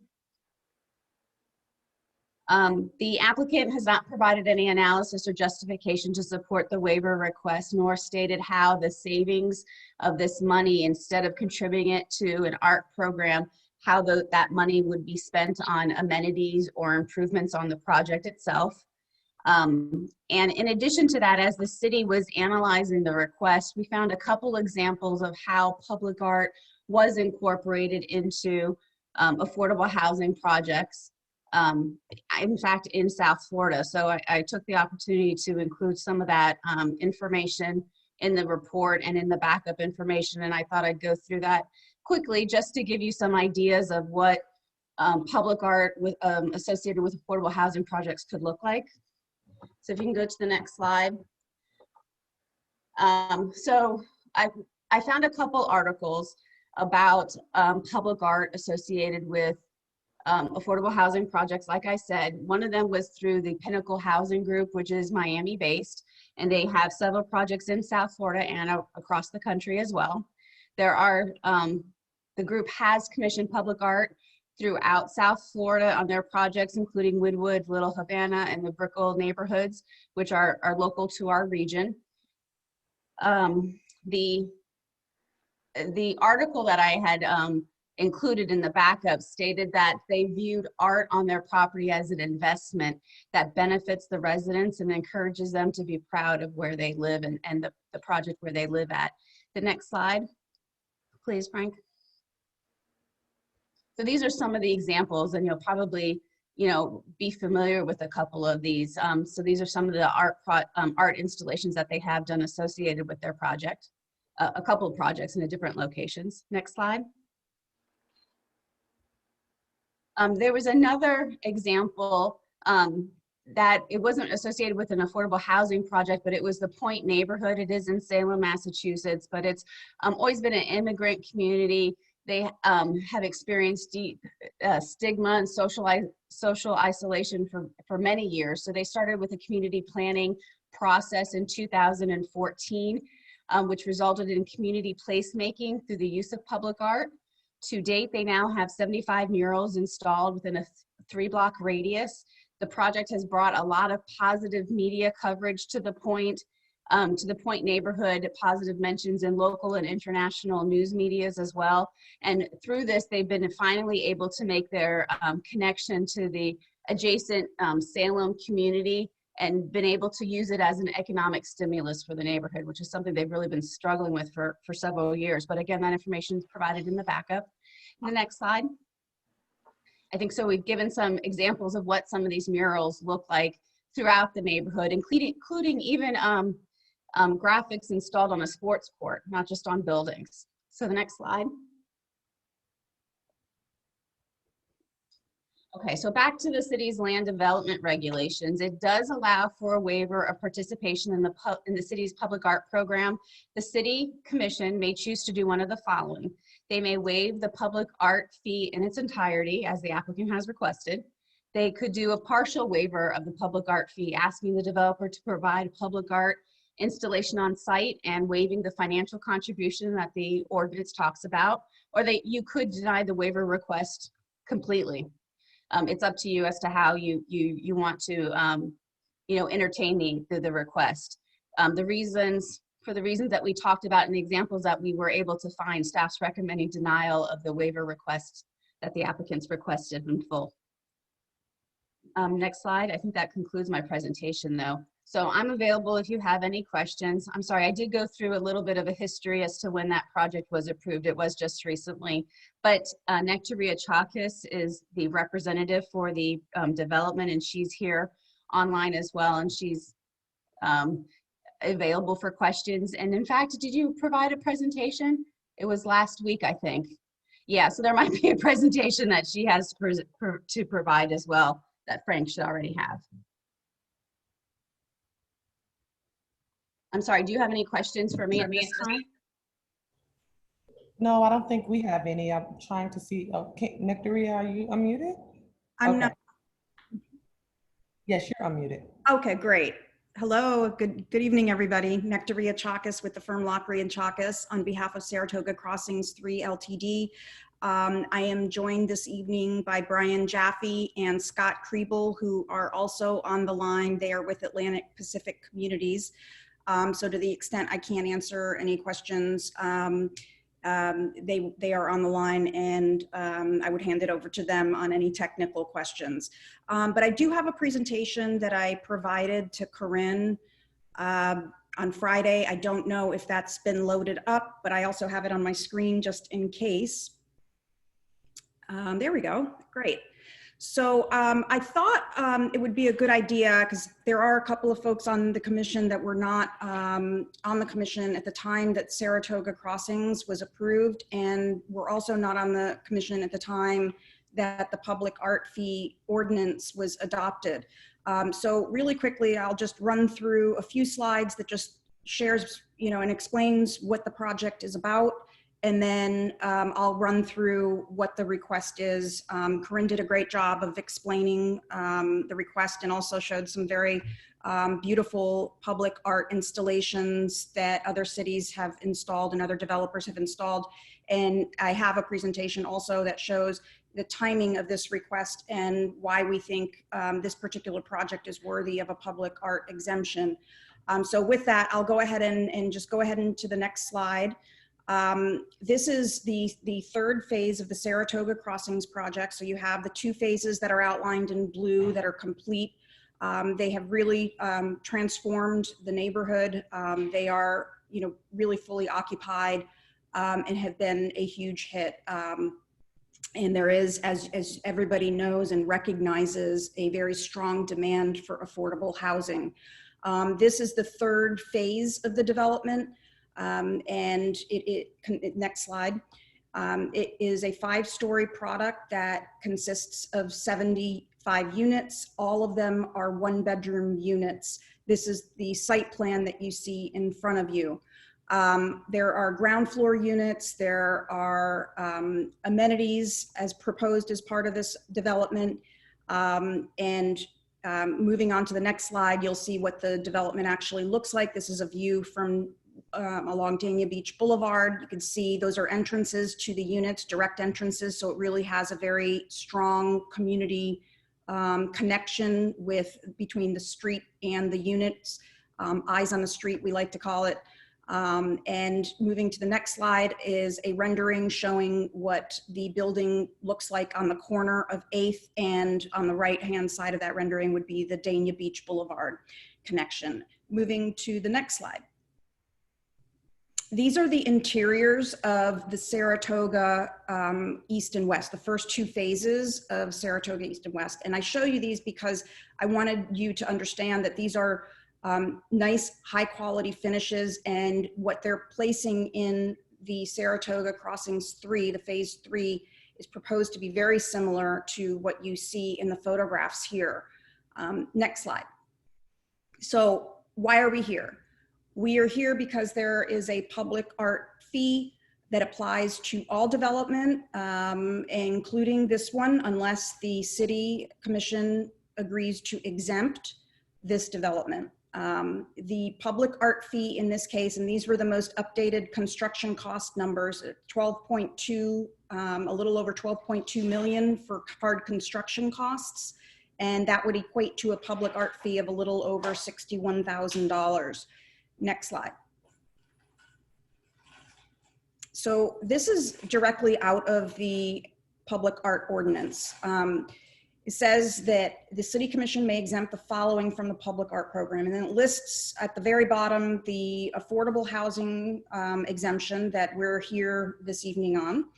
And it says that affordable housing projects receiving economic development grants or incentives are eligible for the commission to exempt from this program. And the reason why this ordinance has this is because there is a recognition that municipalities, government in general, has the ability to foster and incentivize affordable housing by waiving fees. That is probably one of the easier ways for government to help promote affordable housing in their communities. This ordinance was adopted in December of 2019, and you can see the ordinance number and the little date down there on the bottom of that section. That's important for this particular waiver request. Moving to the next slide. I kind of put these in order, so out of order, but move to the next one, actually, and then we'll come back to this one. So this is the timeline.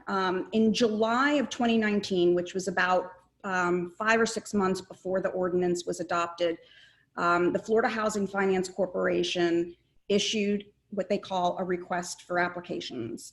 In September of 2019, the Saratoga Crossings project was formally submitted to the Florida Housing Finance Corporation for funding. They were awarded that funding in December 2019, which was right when the city passed this ordinance.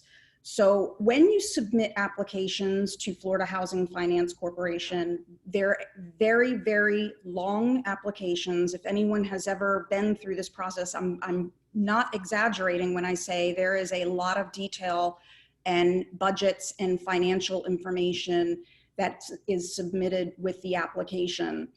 And one of the things that they ask is what kind of impact fees are going to be paid as part of the project. This particular fee was not in existence at the time that they applied. And so there was no ability to put this into the budget at that time. So in December 2019, this project was awarded funding. It was a very competitive process. There were 45 projects that applied for this particular program in the entire state of Florida. There were only 10 projects out of the entire state that were awarded. 2 of them were in Broward County. This was one of them. So this was an extremely competitive process, and definitely is a testament, I think, to the partnership that you see between Atlantic Pacific and the Dania Housing Authority to bring affordable housing to the community. So October, flash forward, October is when this project was approved. It was just approved, less than a year ago. Go back to the slide before this. Thank you. The reason I wanted to show you this slide is because this is a development, as I said, that is providing 100% of the units as affordable housing. This is not a developer that's coming to you with a certain percentage being affordable. All of the development, all of the units within this development are going to be provided at affordable rates. And This is a chart that simply shows what the rental amounts, net rental amounts that the tenant is going to pay. And you can see that this is a project that is receiving significant financial assistance. And if you scroll down 2 slides, you'll see the breakdown of the financial structure of this project, which was a very, very competitive project. Wells Fargo is the financial partner that's providing the majority of the funding, and it's done through a tax-exempt bond as well as 4% tax credits. You also have money that is being contributed and loaned by the Dania Beach Housing Authority and the Florida Housing Finance Corporation. So there is significant public dollars that are going into this particular project. I know there has been some discussion about the city having loaned money to this project, and the city commission did approve it was around $650,000 loan commitment for the Saratoga Crossings development, but it was for a different program. They had applied for multiple, it's not uncommon to do this, to apply for multiple programs for a particular phase of a development. And based on the program that they submitted on, they needed a local contribution. And so the city of Dania Beach agreed to loan $650,000 to the development for the program that they had, a different program that they had applied for. The program that they were ultimately awarded under was a completely different financial structure. And as a result, that $650,000 that the city very generously agreed to loan is not needed. So the good news is that we were able to make the financial structure of this development work without the dollars from the city of Dania Beach. And so that is the good news that you know, and I spoke to Anna and to Tom about this, and we've provided the city with a letter or an email from Atlantic Pacific just confirming that that is the case, that money that you have been setting aside is not needed because the program that they were awarded under did not require that funding. It was a different funding structure. So with that, we believe that this is a project that is worthy of an exemption. It is it'll end up being a little over $60,000. But because this is a 100% affordable housing community, it is providing affordable housing to very worthy participants and applicants that are making no more than 80% of the area median income. And because of the timing of this ordinance, we would also ask that you consider the timing where we had applied for the funding from Florida Housing Finance Corporation and the ordinance had not been adopted. So there was a bit of I suppose, not miscommunication, but I want to say it was timing. So we ask that you take a look at that as well and consider that in this request. And again, it is very common for municipalities to waive fees in an effort to foster and to contribute to affordable housing initiatives. I don't want anyone to think that Atlantic Pacific or the Housing Authority thinks that public art is not worthy and that developments, affordable housing communities are not worthy of having public art. That is certainly not the impression I think anyone wants to leave. I think we just want to make sure that that the city is aware that there was a timing issue with this particular request, and we believe that in this case it warrants the waiver. So with that, I would be happy to answer any questions. Can we stop? Okay, good. So I can see. Now I can see everyone. Do we have any communication on this, or do you want to see if anyone from the public wants to chime in first? Either way, it's okay with me. This is a public hearing. Anyone to speak for or against this? And then we have our discussion. Does anyone have discussion about it? Or emotion or, okay. Commissioner Llewellyn? Thank you, Mayor. I actually, actually happened to be meeting with our city manager when she received the phone call today from Nectaria about the $650,000. And I'm glad that you brought that up because I think that's a major factor here. We did put into our ordinance exceptions and situations where we might be able to waive the public art requirement. And given the fact that this is predominantly public funding, I think that this is a situation that would warrant that. Also the timing factor as well. I want to throw something out there, and I don't know if this is, I hope I'm not stealing our Commissioner Oddman's thunder, because I know she has something later about the Art in Public Places ordinance. But the last meeting we denied a waiver from a school to do this, which was also something that was in there. However, I think those of us who were on the commission at the time, when we talked about schools, we were talking about public schools, not so much private schools. I know that was my intent. I know that was my thought on it, because public schools are a different situation from private schools. They're a completely different entity, funded in different ways. And that was my intent, at least. So I think it's a different situation. And I think that this is a scenario where there would be something warranted. At a minimum, I think that, because I know the budgeting process for this sort of thing is complicated, and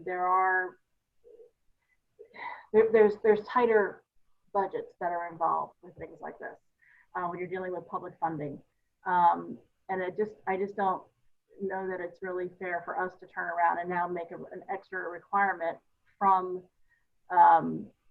this particular applicant when initially they applied for this and there was no such requirement. So it just seems a little bit unfair. But if there is going to be something, I would propose that maybe we could reduce the amount that they owe and have them put something in, or maybe utilize some of that money that's now going to be coming back to us that we don't have set aside, to see if we could do something with the Housing Authority or with AMP to do something nice for the community in that general area with the 3 buildings. Because obviously it wasn't something that was required with the first 2. And it might be something that we could somehow make everything a little cohesive. So that's just my thoughts on it. And I'll let anybody else speak who wants to speak on it. Thank you. Commissioner Davis and then Commissioner Oddman. Thank you, Mayor. I just wanted to say that I believe it was $643,000 was a major factor when I was going through my review and making sure that I had spoken to all the parties, the Housing Authority, our management team, and as well as the developer. But that was a major factor for me, because I really believe that the Art in Public Places will go to benefit the entire community. It is an investment in the neighborhood, and the residents love when they have, affordable housing on top of that, having something beautiful that they can feel that makes their neighborhood beautiful, something that they can be proud of. The development in and of itself is beautiful, but I think that, having that art added to that, and wherever we get that from, whether it's the money that we're getting back or whether we're getting it from them, I definitely want to make sure that art is invested in those properties, in all of the properties. And so I'm up to negotiation. I'm willing to compromise on how we get there, but I want to make sure that we definitely get there and that art goes into those into that development and into that project. Thank you. Commissioner Ottman. Thank you, Mayor. So Nectaria, you'll remember that when we spoke, I said it's a little bit of a tricky situation in that I agree you did somewhat fall into the gray area by the language. As far as the timing goes, like I said, I worked very closely with Mark on this, and he did go ahead and make sure everybody at least got the word about this. So I feel like someone over there would have known that this was going on, because Mark was so diligent and would report back to me what, you know, people's feelings were, because I did want to take the temperature and see how you know, the development community and the different people involved in investing and being stakeholders in Dania Beach would feel. And he did do that to a really significant degree. Putting that aside, at the end of the day, the language is there. It says that the kind of building you are trying to put up can be exempt.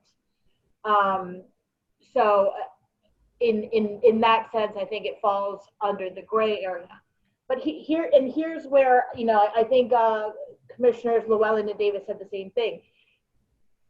Is there some way that, you know, the whole purpose of this, right? It would be strange almost if we left Saratoga out of this, because we're trying to create consistency throughout the city from water to west side. So if there was nothing on there, it would almost look peculiar at some point, because everything surrounding it is going to have integrated art. So I don't know how much you can speak to this right now, but is there a way that you could integrate some degree of public art into the project now? This is for Victoria. Yeah, I mean, I think with the dollars that would cost and having the fee be what it is, there would still be a cost to that, and unless I'm, you know, one of the other partners in this deal want to, you know, contribute more money. I just don't know that's something that I think if the city wanted to use some of the dollars that they were setting aside, that may be, you know, an option. I think maybe we could offer some space on one of the properties, but murals, I mean, supporting a local artist to put up a mural is a very inexpensive project. I mean, a local resident who may even be living in that community, whose family might be coming to live into that community, that's not a great financial investment, although that is a great investment spiritually into the city.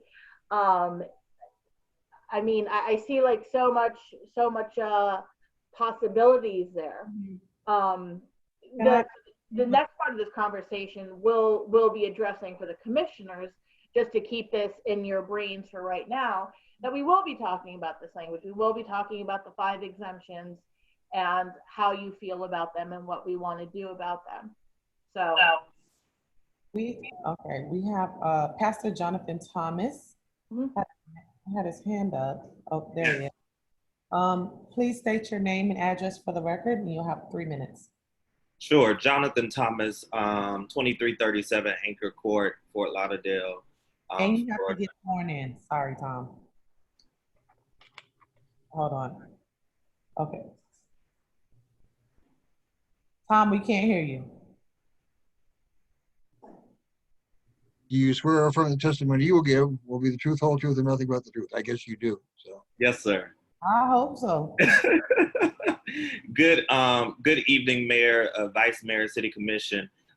Some very valid points that I believe the commissioners brought up, and I think I can speak to as well, just to remind the commission that when this project was approved, one of the big things that the community was told or advised of was that they would see the benefits of this project being approved. And I think that we must remember that the commitment to give back to that community, whether it's the art, whatever it is, that still needs to be on the table. And I think as you spoke to the money that was set aside, it was a loan from what I understand. So the loan will be something that will be paid back. So it wouldn't come out of the city. So I think that the dollars, I would suggest that the commission sticks to what is in writing and what has been agreed upon at the beginning, whether or not it was something that was said when they initially signed for the application or what have you. But I think it needs to keep into consideration that the community is looking for some kind of beautification if I could put it that way. Thank you for this time. Thank you. Did you already speak, Commissioner Llewellyn? Yes. Okay, I'm gonna say my comments first, and then I'll come back to you. I personally think that language needs to be taken out of the art in public places. We're gonna have a lot of more people and a lot more discussions that's gonna come like this. I do not believe in my wisdom that if we denied this waiver, that project wouldn't still happen. I don't believe that one bit. I do know that Mark did, because that was a question that I had with Mark as well when the communications were initiating about the art in public places. It was very important. As any decision that we make that may alter things, we keep in mind the development community and how it will impact them. With that being said, affordable housing, when I look at a lot of the affordable housing, I do not see art. I don't see it. And I think that it is important to the communities, to all of the communities. And if we want to make a statement with some continuity, we have to kind of be the same. I would say if we were going to approve this waiver, I would want to change my vote to approve the waiver at Maimonides, because I don't think that's fair. But that's just my comments and what I have to say about it. I do know that even if we take it out of the money that we were going to give them in the loan, it still would go towards the art in public places. So staff denied it, and I'm going to lean on that recommendation of staff. Commissioner Llewellyn? Yes, and Mayor, I agree with you that I do think that art's important, which is one of the reasons why I agreed that we needed to deny the waiver for the private school that was here at the last meeting, which all had private funding. My issue is with the public funding aspect of it, and my concern that ultimately the money that would have to come, it would ultimately come from the housing authority, more likely than not. It could potentially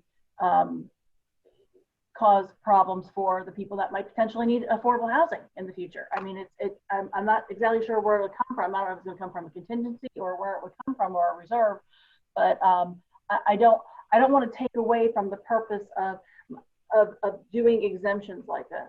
An exemption in a situation where you have 100% affordable housing, it's encouraging people to come in and bring in more affordable housing. And this is a different type of location in that it's 100% affordable housing. So I don't disagree that there needs to be some sort of art. What I'm thinking is that maybe there is some sort of a compromise that we could come to where we say the applicant puts in a certain amount of money, maybe not the full amount, but puts in a certain amount, and maybe we as a city could match that amount from the money that they are not going to need from us any longer. And then this way we could put something together that maybe unifies the three buildings, whether it is something decorative in each of the locations, or whether it's crosswalks, or it's decorative crosswalks or something like that. There might be something that is that would benefit the community and would also benefit the applicant, and I'm just trying to come to a compromise here, because it's a different situation than scenarios where there is private development, private funding coming in. And that's my only concern. I don't want to take away from the purpose of putting in the exemptions. The reason for the exemptions is to try to encourage certain things, and whether it's affordable housing or other projects. That's I mean, it's the same thing for the city. I mean, what's going to happen the next time we come up with other affordable housing projects? Are we going to waive those exemptions as well? We may, if that's what happens here, or we may not. We might deny those as well. I don't know, but whatever we end up doing, I just kind of feel like we need to be consistent on it. For me, the biggest issue with the school was that it was a private school, not a public school. If it was Olson that was coming to us, I would have said something totally different. But it wasn't. It was not a public school. So I'm just wondering if there is a way that we might be able to do a match somehow, if that's something that could be done. And I don't know who could answer that question for me. I have a question for Nectaria. you were involved with Saratoga's 1 and 2, correct?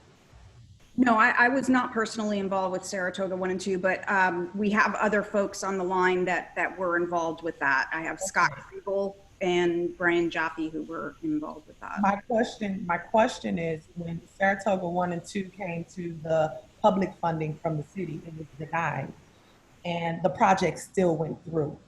And that was $600,000. The project still went through, and I was told at the time, I believe I was a commissioner, I was told at the time that, oh no, I think I was the mayor, but I was told at the time that they need that money, not necessarily because they need the money from the city, but they needed the buy-in from the city. So it wasn't that financially the project couldn't move forward because of the funding. It was the buy-in from the city that allowed it to look more appealing to get those credits. Do you know? I think that if Scott Kriebel is still on, or Brian Jaffe still on, I believe that what you're referring to, based on what you're saying, is the local contribution. Yes. And that is something that's required depending on the particular program. And then Scott is on the line and unmuted, so he could probably answer this question a lot better than I could because he was involved with Saratoga 1 and 2. So Scott, I'll hand it over to you before I completely. Let's swear or affirm, Scott, testimony you're going to be getting will be the truth, whole truth, and nothing but the truth. I do. Thank you. And keeping in mind that I am under oath and just took that oath, at no point did Mark LaFerrier ever tell myself or any member of Atlantic Pacific about this program prior to it being passed. So I just want to clear that up. With regard to the contribution, Nectaria is correct. There are different programs with Florida Housing Finance Corporation, some of which they look to that participation by the city and others that they don't. And Saratoga Crossings 3 is funded under a program where that is not an item that's in the award. But each time you align your financial stack with what the rules of the award program are. I hope that's clear. It's tough in the affordable space because nothing's very clear. Okay, I'll rock with that. Is there any further discussion? Commissioner Davis, did you have your hand up? I'm trying to remember. I did, because, can you hear me? Oh, okay. Because I'm leaning towards some sort of compromise. I know we can do a partial waiver, and I would be interested in seeing if we would have consensus to do that, so that where we maybe contribute, a part or half, and then they still contribute something, so that I do believe that there's a difference with the school. The public funding makes a difference, that it is affordable housing and it is taxpayer dollars. So I would be interested in seeing if we could do a partial waiver. That's where I am right now. A partial waiver, and I know Commissioner Ottman may want to correct it, but a partial waiver is already an option for them. They can either, and correct me if I'm wrong, Commissioner Ottman, they can either pay a partially to the city and put the rest of it in art on the site, or they can just put all of the money into, the public arts and public places, art and public places fund. So. That's correct, Mayor. What we offered to Mr. Mealy was nothing that's not offered to everyone. Everyone is offered two choices. They can either pay 0.5% into the cost of the proposed development project. There's a max cap on that of $250,000. Or the second option is, which is the one Mr. Mealy is going to take, is where they can pay 0.25% of the cost of the proposed project, and then a public art component as well. So that's available to everyone, including this project as well. One thing I just quickly wanted to say, because Scott, I'm sorry if I implied that necessarily you were informed, or I just know that Mark really reached out to a lot of people, but more specifically, this was a public hearing. So these were two different times this ordinance was read, and it was available to everybody. So there was a lot, anytime any municipality is putting in an art in public places ordinance, there tends to be a lot of buzz. And I know that a lot of people, you know, were listening to that meeting and knew that it was coming in line. But I understand if you're saying that you or Pacific wasn't made aware. I just wanted to clear that up. Go ahead, Mayor. Do we have any other discussion? Do we have anyone else from the public that wishes to speak? Do we have a motion?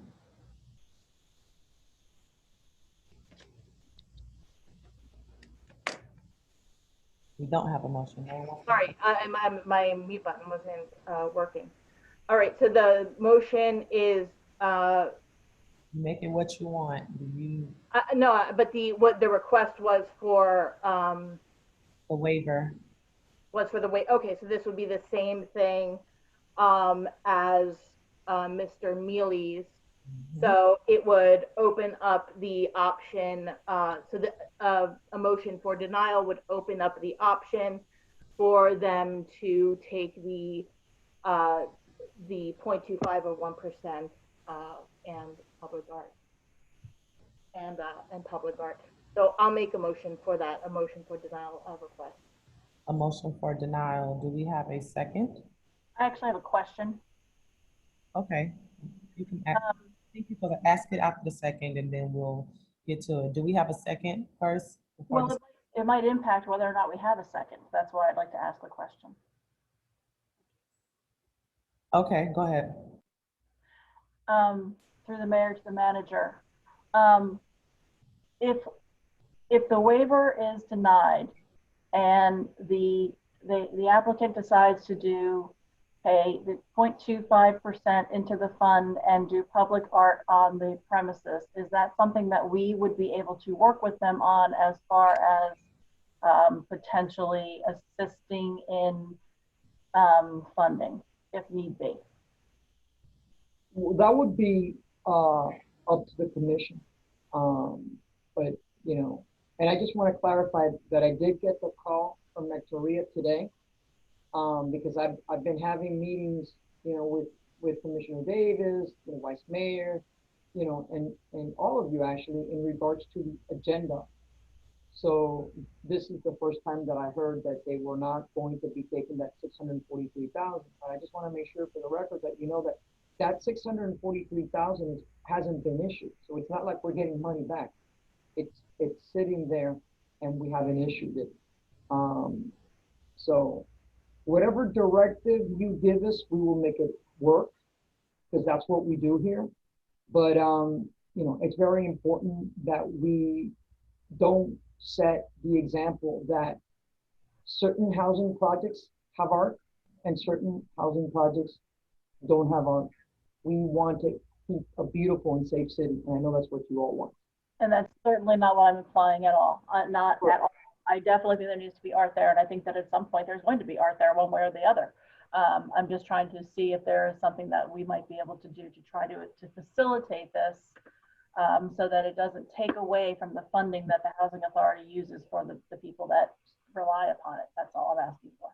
Right. I think what through the mayor, I think what we could do if they're able to put, you know, the contribution to Saratoga 3 with a portion of the 643,000 that we're not putting into it, we can actually, you know, maybe do something in the area of where 1 and 2 are, because our goal is to beautify, you know, all of the city. So we could take some of that 643 and put it in our fund for public art, and then they do their piece on Saratoga 3, and then it becomes a win-win.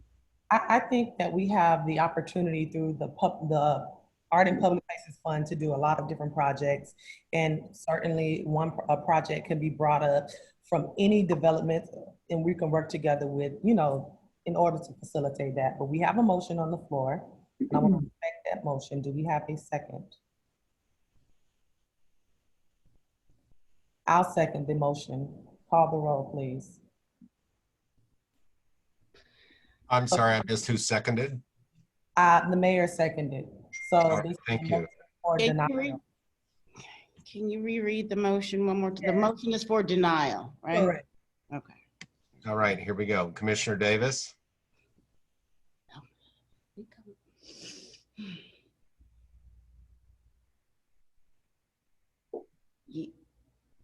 Yes. Commissioner Llewellyn,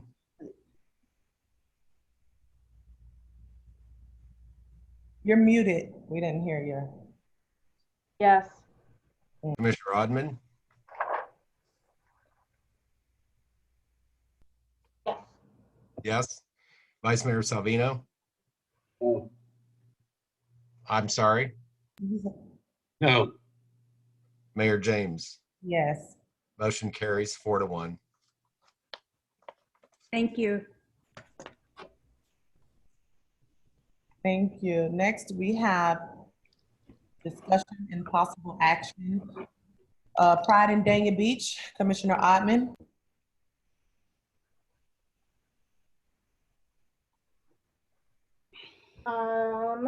Thank you so much, Mayor. Sorry, let me just pull this up real quick. So as you may know, coming up in June is Pride Month. I guess it wasn't last year, the year before, we had some celebrations and things that we were going to do, and unfortunately they never materialized. They never happened. So there's never been any city-sponsored Pride events in Dania Beach. But this year we were contacted by a member of the LGBTQ Council. They offered to send us a Pride flag for the month of June for us to hang in front of the City Hall, and it was just requested that I get consensus that it would be okay to hang it for the month of June at City Hall. That's all. I don't have an issue. Any issues at all from the commission? No, I spoke to Todd and told him I'm 100% supportive of it. Awesome, thank you so much. City Manager, will you get in touch with Todd and get that flag for us, or depending on what size it is? I don't think they're terribly expensive. To get the Progress Pride flag is the flag that they're flying this year, which is slightly different than just the regular rainbow flag. I have a question, Commissioner Ottman. Is there some way we can honor the former mayor of Wilton Manors this year? Ah, so you remember that is what part of what the events were. Justin Flippin was his name. And Commissioner Llewellyn, you probably remember him. I don't know if you ever got a chance to meet him. I know him very well. I knew him very well. Yeah, and I was saying Commissioner Davis, I don't know if you ever had a chance to meet him, but he was a wonderful human being, and he was a great activist in the LGBT community. So I don't know. I will get with City Manager Garcia and see. We have all these different honorarium things we're doing. City Manager, I don't know if you remember. I think it was just only a few months pre-COVID. You and I were at the park, and we had an idea, and there was this little thing that we were going to do in honor of Mayor Flippin, because he had done a tremendous amount for parks in Broward and in his city, Wilton Manors, and we had some really sweet ideas. So maybe we could revisit that and see if that's something we can sort of organically bring back and put in. And I think that would be a really wonderful thing to do. Or maybe we can do a memorial underwater. Or just whatever, just bring us back some. $250 burning a hole in my pocket, and I'm happy to honor our friend and leader, Justin Flippin. So yeah, I think we can figure out something and do something nice and memorable for him. All right, well, you might as well keep talking, because the next. Thank you. Yeah, in public places. All right, so the 4 exemptions that we currently have on here are if the project consists of recreational structures which have been damaged by fire, flood, wind, or other natural disaster, schools, churches, or other places of worship, and affordable housing projects receiving economic development grants or incentives. So those are the 4 that we put in there that we could exempt.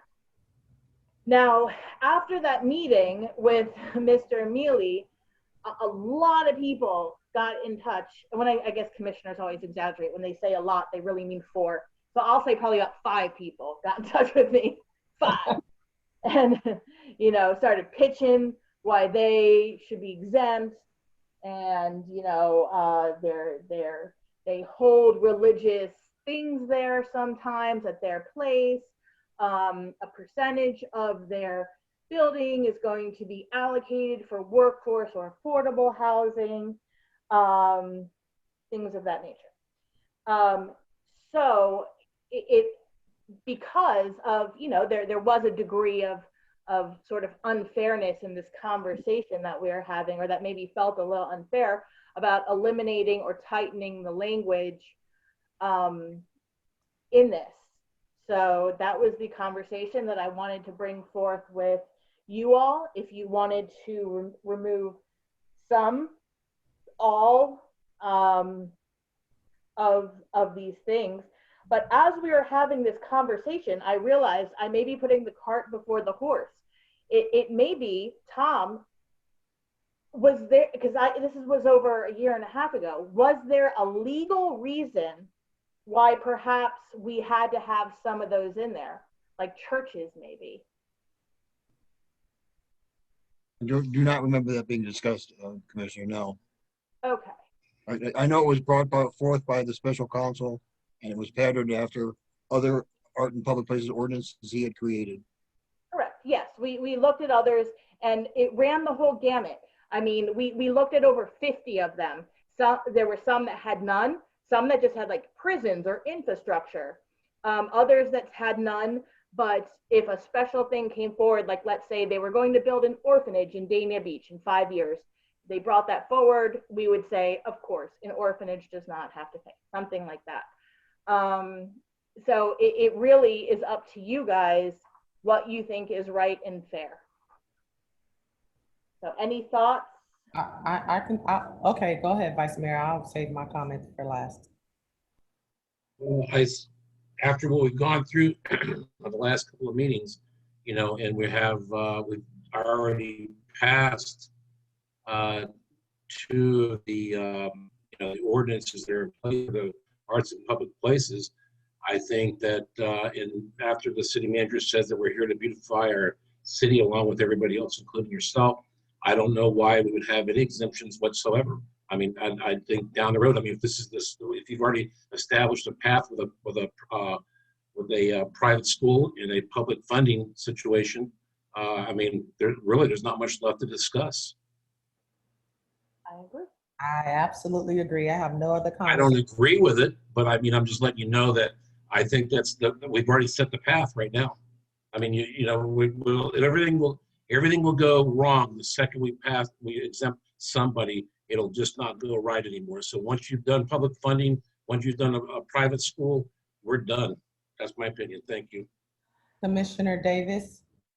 Yeah, I agree with the vice mayor on that wholeheartedly. I think we just need to be consistent across the board, and just, you know, that's just the cost of, you know, doing business with the city. That's just the cost of when a project comes, you have to beautify it, and, you know, and no exemptions, because then you open up Pandora's box, and then you're going to have a lot of back and forth, and maybe 4 or 5 this time, maybe 20 people the next time. So I think we just set a precedent of not doing it at all.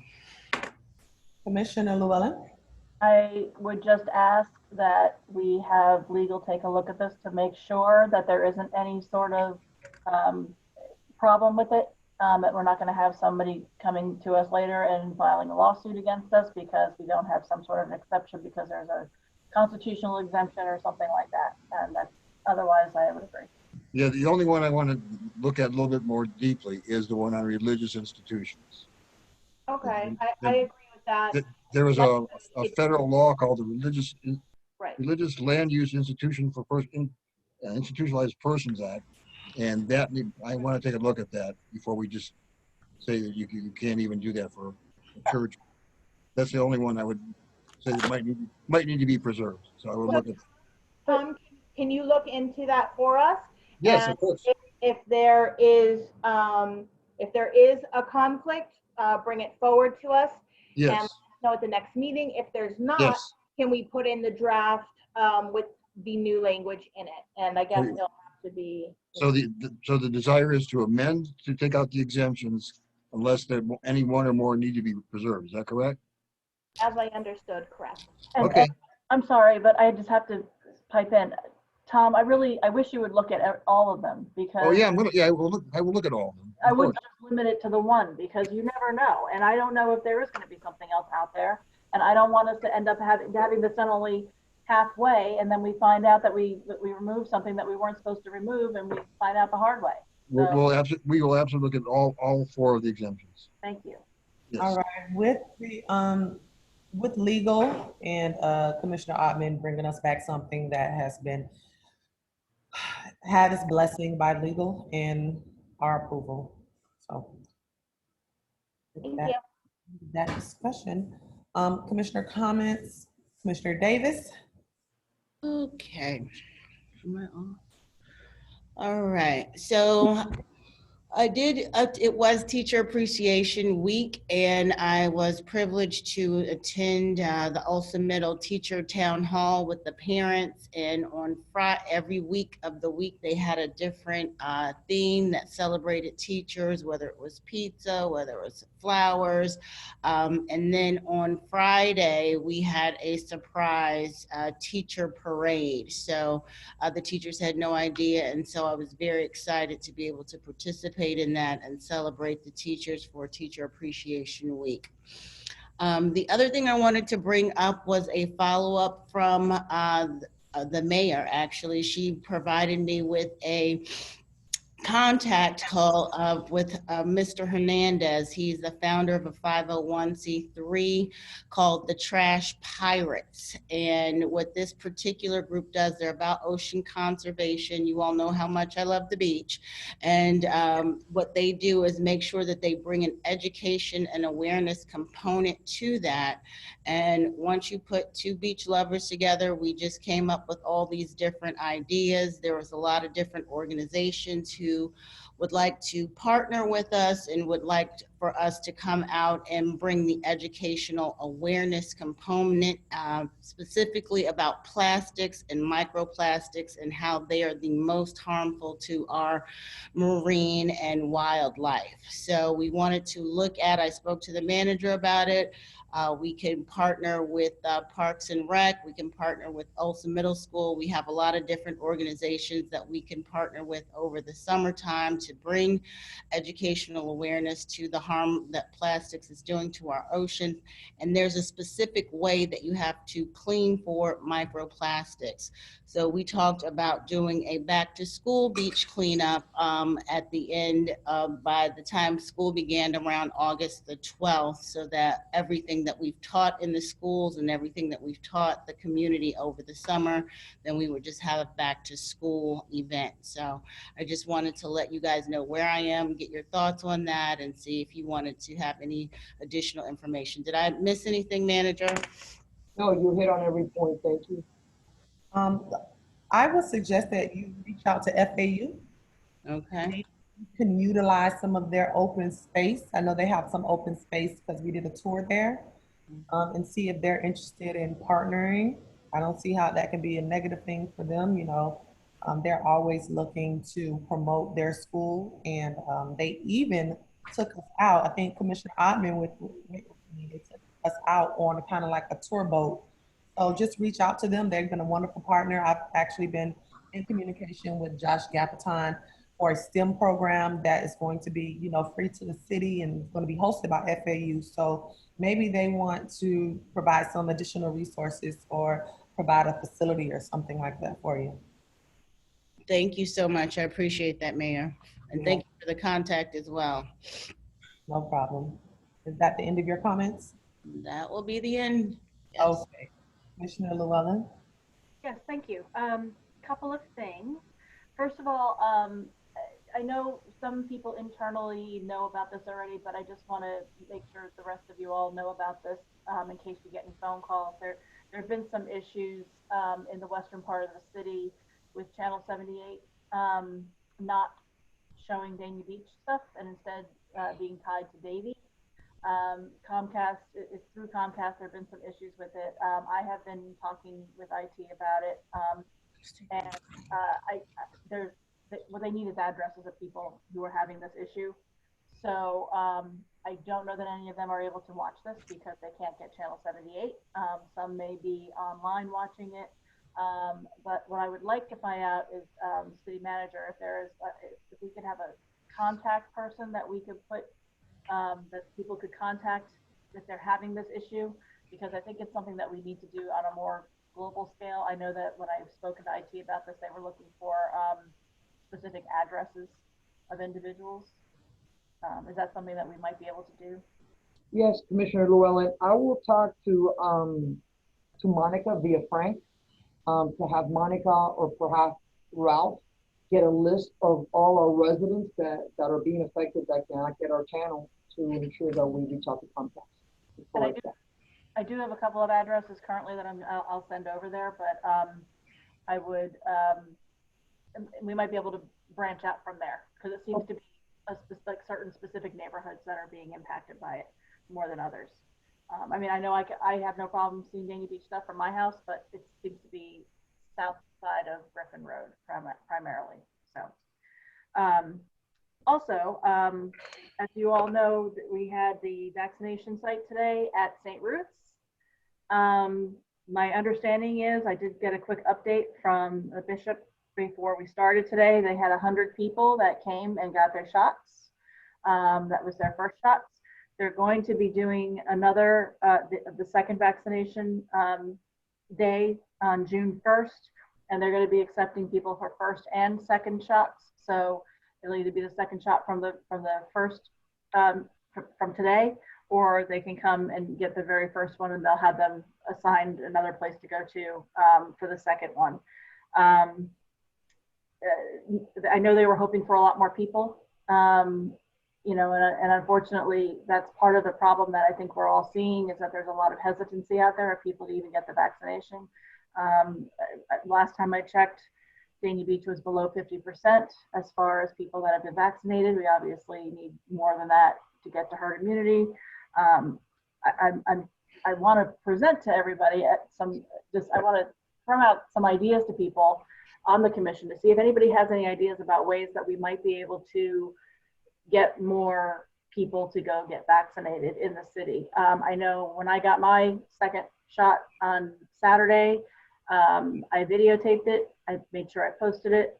My husband also, who I had to talk into getting his shot because he was one of those people that was hesitant, but he did go and get his first, and he had a little comic relief in his as well when he did his video, but I posted it. And I know he has a lot of friends who are very hesitant about it as well. So I think, you know, if we're doing it, if we're all going out there and we have the little campaign about I did it, if anybody wants to do something like that, I think it's really helpful. I don't know if there's something else that we might be able to do to try to get more people that have gotten their vaccines that want to promote it. I know the mayor did a video, but there may be some other things that we can do to really push it to the people out there to let them know that this isn't something to be afraid of, that it's actually something that is going to be helpful, not just to themselves, but to the whole community. So I wanted to just throw that out there and see if anybody had any ideas about ways to help with this. I'll leave it to the commission, but I don't, you know, everyone has their views of why and why not. And I think I had a conversation earlier and I kind of agree that whoever has not been vaccinated yet, they have strong reasons why they don't want to get vaccinated or why they do want to get vaccinated. I'm not sure how to try and persuade other members, especially of the Northwest section, to get vaccinated. I don't have the numbers for how many people in that area. I'm here to support whatever one person in the Northwest area has been vaccinated? No. I wanted to let you know that the bishop told me. No. The bishop told me that with the 100 people that did come in there, the majority were from the Northwest section. They were local. And I know that we have Benita McKnight, who has taken several of the residents, the aging residents in that community. So I personally, I wouldn't be a part of a video. I did it because I did not receive the vaccination, but I am not against anyone who is receiving it. Everyone has their own problems or issues or reasons why, but that's just my take on things. Anyone else want to chime in? No? Okay. Commissioner Davis, go ahead. Well, I got my second shot yesterday, but I'm not so sure that I'd go around promoting it. No, I'm just kidding. No, I'm feeling it today. I'm feeling it today, and I've been feeling it all day today because I there are some side effects, and I'm sore, and there's different things. But I think at the end of the day, I'll feel more free. I did post the first one, and I took pictures with the pharmacist, and took a picture, and now I have my little card with both vaccinations on it.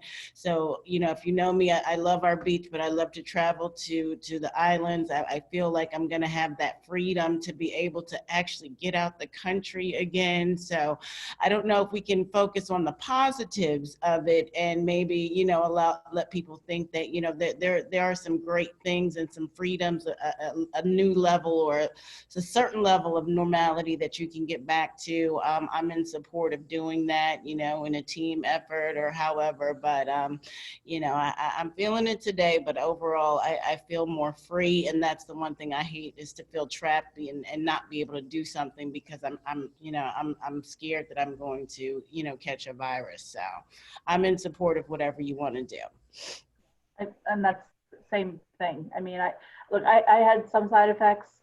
I purposely made sure I did it on a Saturday so that I could have the next day to recover if need be. So, and I did have some side effects this time as well, but it's better than the alternative as far as I'm concerned. So, but anyway, so if anybody else wants to chime in, that's fine.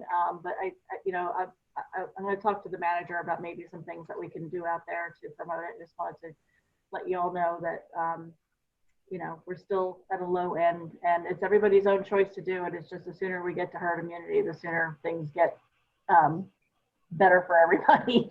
So I'd like us to get back to normal as quickly as possible. So, and other than that, I just wanted to say I hope everybody had a wonderful Mother's Day. So other than that, thank you. Okay, Commissioner Ottman. I'll be quick. It's great to hear that so many of you are vaccinated. That's wonderful to hear. I don't know how many of you have received the videos. I've received them today, so I'm assuming this happened today. I'm going to be careful in the language that I use and be as neutral as possible. But there was a small anti-Israeli, anti-Jewish protesters that were in Dania Beach. For whoever texted me, if I didn't text you back, or if any of the other commissioners didn't text you back, the city is aware. City manager, can you confirm that BSO is aware? Absolutely. I had this conversation earlier today with the mayor when she called me and she sent me the video. Immediately, I reached out to the chief. We've had detail there the whole time. And there's other things that we've been doing that I would like to talk personally to you guys rather than putting it here in the camera, but we're on it, like white hot rice. Perfect. So without getting into any details or just staying in neutral territory, we have eyes out there, and certainly we ask you, the residents, that if you see something or something looks suspicious, please don't hesitate to let BSO know. But the city is aware and BSO is aware. And in Dania Beach, hate will never be tolerated, no matter where or what side it is coming from. That's all I have. Thank you and have a great night. Vice Mayor. Thank you, Mayor. I just wanted to promote a few things to the city. We did our ribbon cutting at the Ideal Supermarket. for their grand opening. And I would recommend to anybody in the city that's out there to give it a shot. I walked inside, it was nice and clean, it was nice and full, well organized, and everybody was very polite. So, go try out our Ideal Supermarket and the Old Winn-Dixie Shopping Center. What are you looking at? Did I do something wrong? Anyhow, the butterfly garden, Candido and I got to dig a hole together up there. One hole was enough for me. There's a lot of rock down there. But I have to tell you, that was kind of a different thing for me because I've never been to a butterfly garden before. But before we even got started, because of the type of plants you pick, the butterflies were already coming around. And it was just something new for me, and I thought it was pretty neat. So I'm hoping to see more of those around the city. Other than that, I wish everybody a happy Mother's Day, belated one, and that's all. So thank you, Mayor. I don't have many comments because you all took them all. So thanks for through the process. That's the point. We'll go to the appointments, and I do have 2 appointments for the Marine Advisory Board. Do I even have it? Oh, I have 1 appointment for the Marine Advisory Board. Commissioner Davis, do you have an appointment for the Marine Advisory Board? Can I give you someone? You're muted. I don't hear what you're saying. Sorry, I asked one person and she said, sure, whatever you want me to do, but I didn't it's not 100. So I did ask somebody, so I need to make sure that, it's 100%. So if it's not, then please send them on. But I did. I'm taking someone from Vice Mayor, but I have Neil Coutura for the Marine Advisory Board. He is the Assistant Port Director. And he's very well known, and I think that he'll bring a lot of wisdom and things that could help our partnership with the port. So I think that's a very valuable one. Tom, you already have his information because he filled out a form, right? Yes, I certainly do. Thank you. All right. Anyone else have any other appointments that they want filled? Go ahead, Commissioner Llewellyn. Yes, I have somebody for Parks. For my one appointment that's left, Heather Holmes. Oh yeah, she is. Holmes. You know her. Address is 43 Southeast 12th Street in Dania Beach 33004. All right. Anyone else? All right. Do we have a motion to approve? I move to approve the appointments. Have a second? Y'all give us a second so we can get up here. I'll second it. All in favor? Aye. Aye. All right, your admin report. Yes, good evening, Mayor, Vice Mayor, Commissioners, city team, and members of the public or residents. First, I wanted to reach out to you and get your support for approval so I can reach back to Ms. King because they want to use our logo. Career Source Broward wants to use our logo since we're partnering with them this year for very, very special partnership with our youth program. So I wanted to get your support to be able to give them the okay. It's a great organization. We're working with them for several projects. As long as it's within the guidelines, you have my support. Me too. I'm fine with it. Yes. Thank you, everybody. I totally appreciate it. In reference to our audit, I wanted to thank you for your support for our procurement specialists. We've been really able to recruit and retain great employees, Frank, and the team has been doing a fantastic job. Linda, we were looking and we were finding files back in 1995. They were incomplete, and taking those steps with your support in procurement and HR, the added positions are really making a difference, as you could see with our impeccable audits. I wanted to thank you and thank the team from all the departments that are really doing a really good job. I wanted to thank Bishop Scott. He's been reaching out to me multiple times. And these 100 people today will tell other people. And at the end of the day, those efforts by those in our community is something that we value very much. May 18th, next week, is going to be a Parks Master Plan presentation for you. And we're very, very excited because you guys have told us loud and clear what the Parks Master Plan means to you as a priority.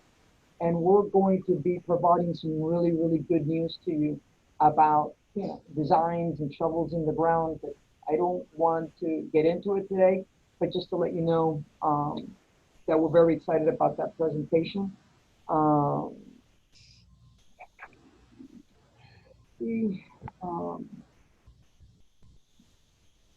Can you please go over the issue that the young lady came here for the speed humps? I know that probably wasn't in your report, but. Yes, and yes, thank you for reminding me of that. So I was communicating with Candido because earlier today I did see that the memorial was still there, and I got some photos. Basically, what we did, Mayor and Commissioners, there were some candles and wax and deflated balloons that were blocking the sidewalk. All we did today was actually clean it. Some of the teddy bears that had fallen, we actually tied them back up on the fence. We're very respectful of things like that. And all we did was really clean up some of the debris that was there. But that memorial's still there, and we're going to be working very, very closely with Hollywood on this partnership. And Hollywood's on board, as the mayor could attest to it. I know we have a moratorium with the speed humps, but I'm not sure if, you know, you need a consensus to make sure that this one happens with a partnership. I don't know what formality we need to do, but I think that's the 5th hit and run or something similar on that street. Not saying if it's in Dania or Hollywood, because I know it may differ if it's one side of the street or the other, but it's not a safe street. There's one light that only is kind of turning red when school is in. There are no stop signs, no speed humps from Sterling to Sheridan, and it is a speedway. We have 2 schools that are in our district, and you know, we have been speaking with the city of Hollywood to make this a joint effort. So I don't know if I need to bring this back as a formal item, city manager, or what. What I recommend, Mayor, we don't want to sell that we may think that the speed hump is a way to go. What I would like to do is reach out to our CCNA group. I'd like to get a traffic engineer to look at the whole site globally, rather than just say what we need is a speed hump. I want them to look at that side on both sides, on the Hollywood side and our side, and have a formal report with recommendations in regards to what would be the best game plan to plan for and implement. With your support, I'd like to do that, get that assessment. Absolutely. Okay? So we will work on that and get that assessment from a traffic engineer to look at the whole thing. I wanted to also let you know that we are going to propose a June 3rd at 5:30 in front of the Quarterdeck Restaurant on our beach. This is a date that has already been approved by you all, but I wanted to remind everybody that the 1000 Mermaids project will move forward with the Mermaid's Tail and the selfie station and the module, and just continue to put it out there so we can get really good public participation. And that will take place June 3rd at 5:30. June 9th or 10th, whatever's better for your schedules, at 5:30, we will be holding the ceremonial ribbon cutting at our West Lawn Cemetery. With this, we will have completed another tree planting and beautification project in our city. So I wanted to see if you were all good, June 9th or June 10th at 5:30 p.m. I'm good for the 3rd, the 9th, and the 10th. Right now. 3rd. The 10th works I better. think it's out. Then remember, June 9th, Tamara, is last day of school, I think, for Nova too. Yeah, my son will be on the plane out of here. Okay. What, by the 10th? All right. Do you know offhand if it's half day on the 9th? I don't know, but typically they have a half day On last day? before the last day, so I'm not sure. Okay, so 10th or 3rd, since I don't know what's going to be happening on the 9th. All 3 days, you said 5 o'clock, 5:30, what? 5:30, yes. I'm June available. 3rd, 5:30, June 9th, or June 10th. The Commissioner Arden proposed June 10th at 5:30. It's basically 30 minutes. The 9th is early release, and the 10th, there is no school. Oh, the 9th is early release. Okay. Yes. I'm good all 3 days at 5:30. Vice Mayor, what's your story? I'm good. Can we do the 10th then, if it's equal to everyone else, can we do the 10th? That was good. Okay, perfect. So we have June the 3rd at 5:30 p.m. and that's going to be in front of the Quarter Deck Restaurant. And then we will have June 10th at 5:30 p.m. and we will be meeting at West Lawn Cemetery. Okay. Last but not least, I'm very, very excited to announce as we continue to encourage the professional development of our team, Candido Sosa Cruz has been approved with his credentials and the testing that he has performed to be approved for ICMA-CM. So now, in addition to one city manager, ICMA-CM, Candido has also been approved. So very, very excited. And we're creating a deep bench, and I'm just very proud of his efforts. You know, thank you, Candido, and thank you for all of you, because I know that this commission really supports professional development, and this includes my report. Thank you. You should show up on the screen so we can all see him and congratulate him face to face. I know, right? He's kind of low key about these things. I don't care. Thank you. Well, we see you in spirit, Candido. Congratulations. Congratulations. Congratulations, Candido. Job well done. Administrative reports. City Attorney, Nothing to add, Mayor. City Clerk. Upcoming meetings, Thursday, May 13 at 4:30. That's this coming Thursday, the CRA Board Workshop. Then on Tuesday, May 18 at 5 p.m. is the Parks Master Plan Workshop, as the manager stated. And then on Tuesday, May 25th at 7 p.m. is your regular City Commission meeting. That's all I have. All right, everyone, have a good night. Meeting is adjourned. Good night. Right.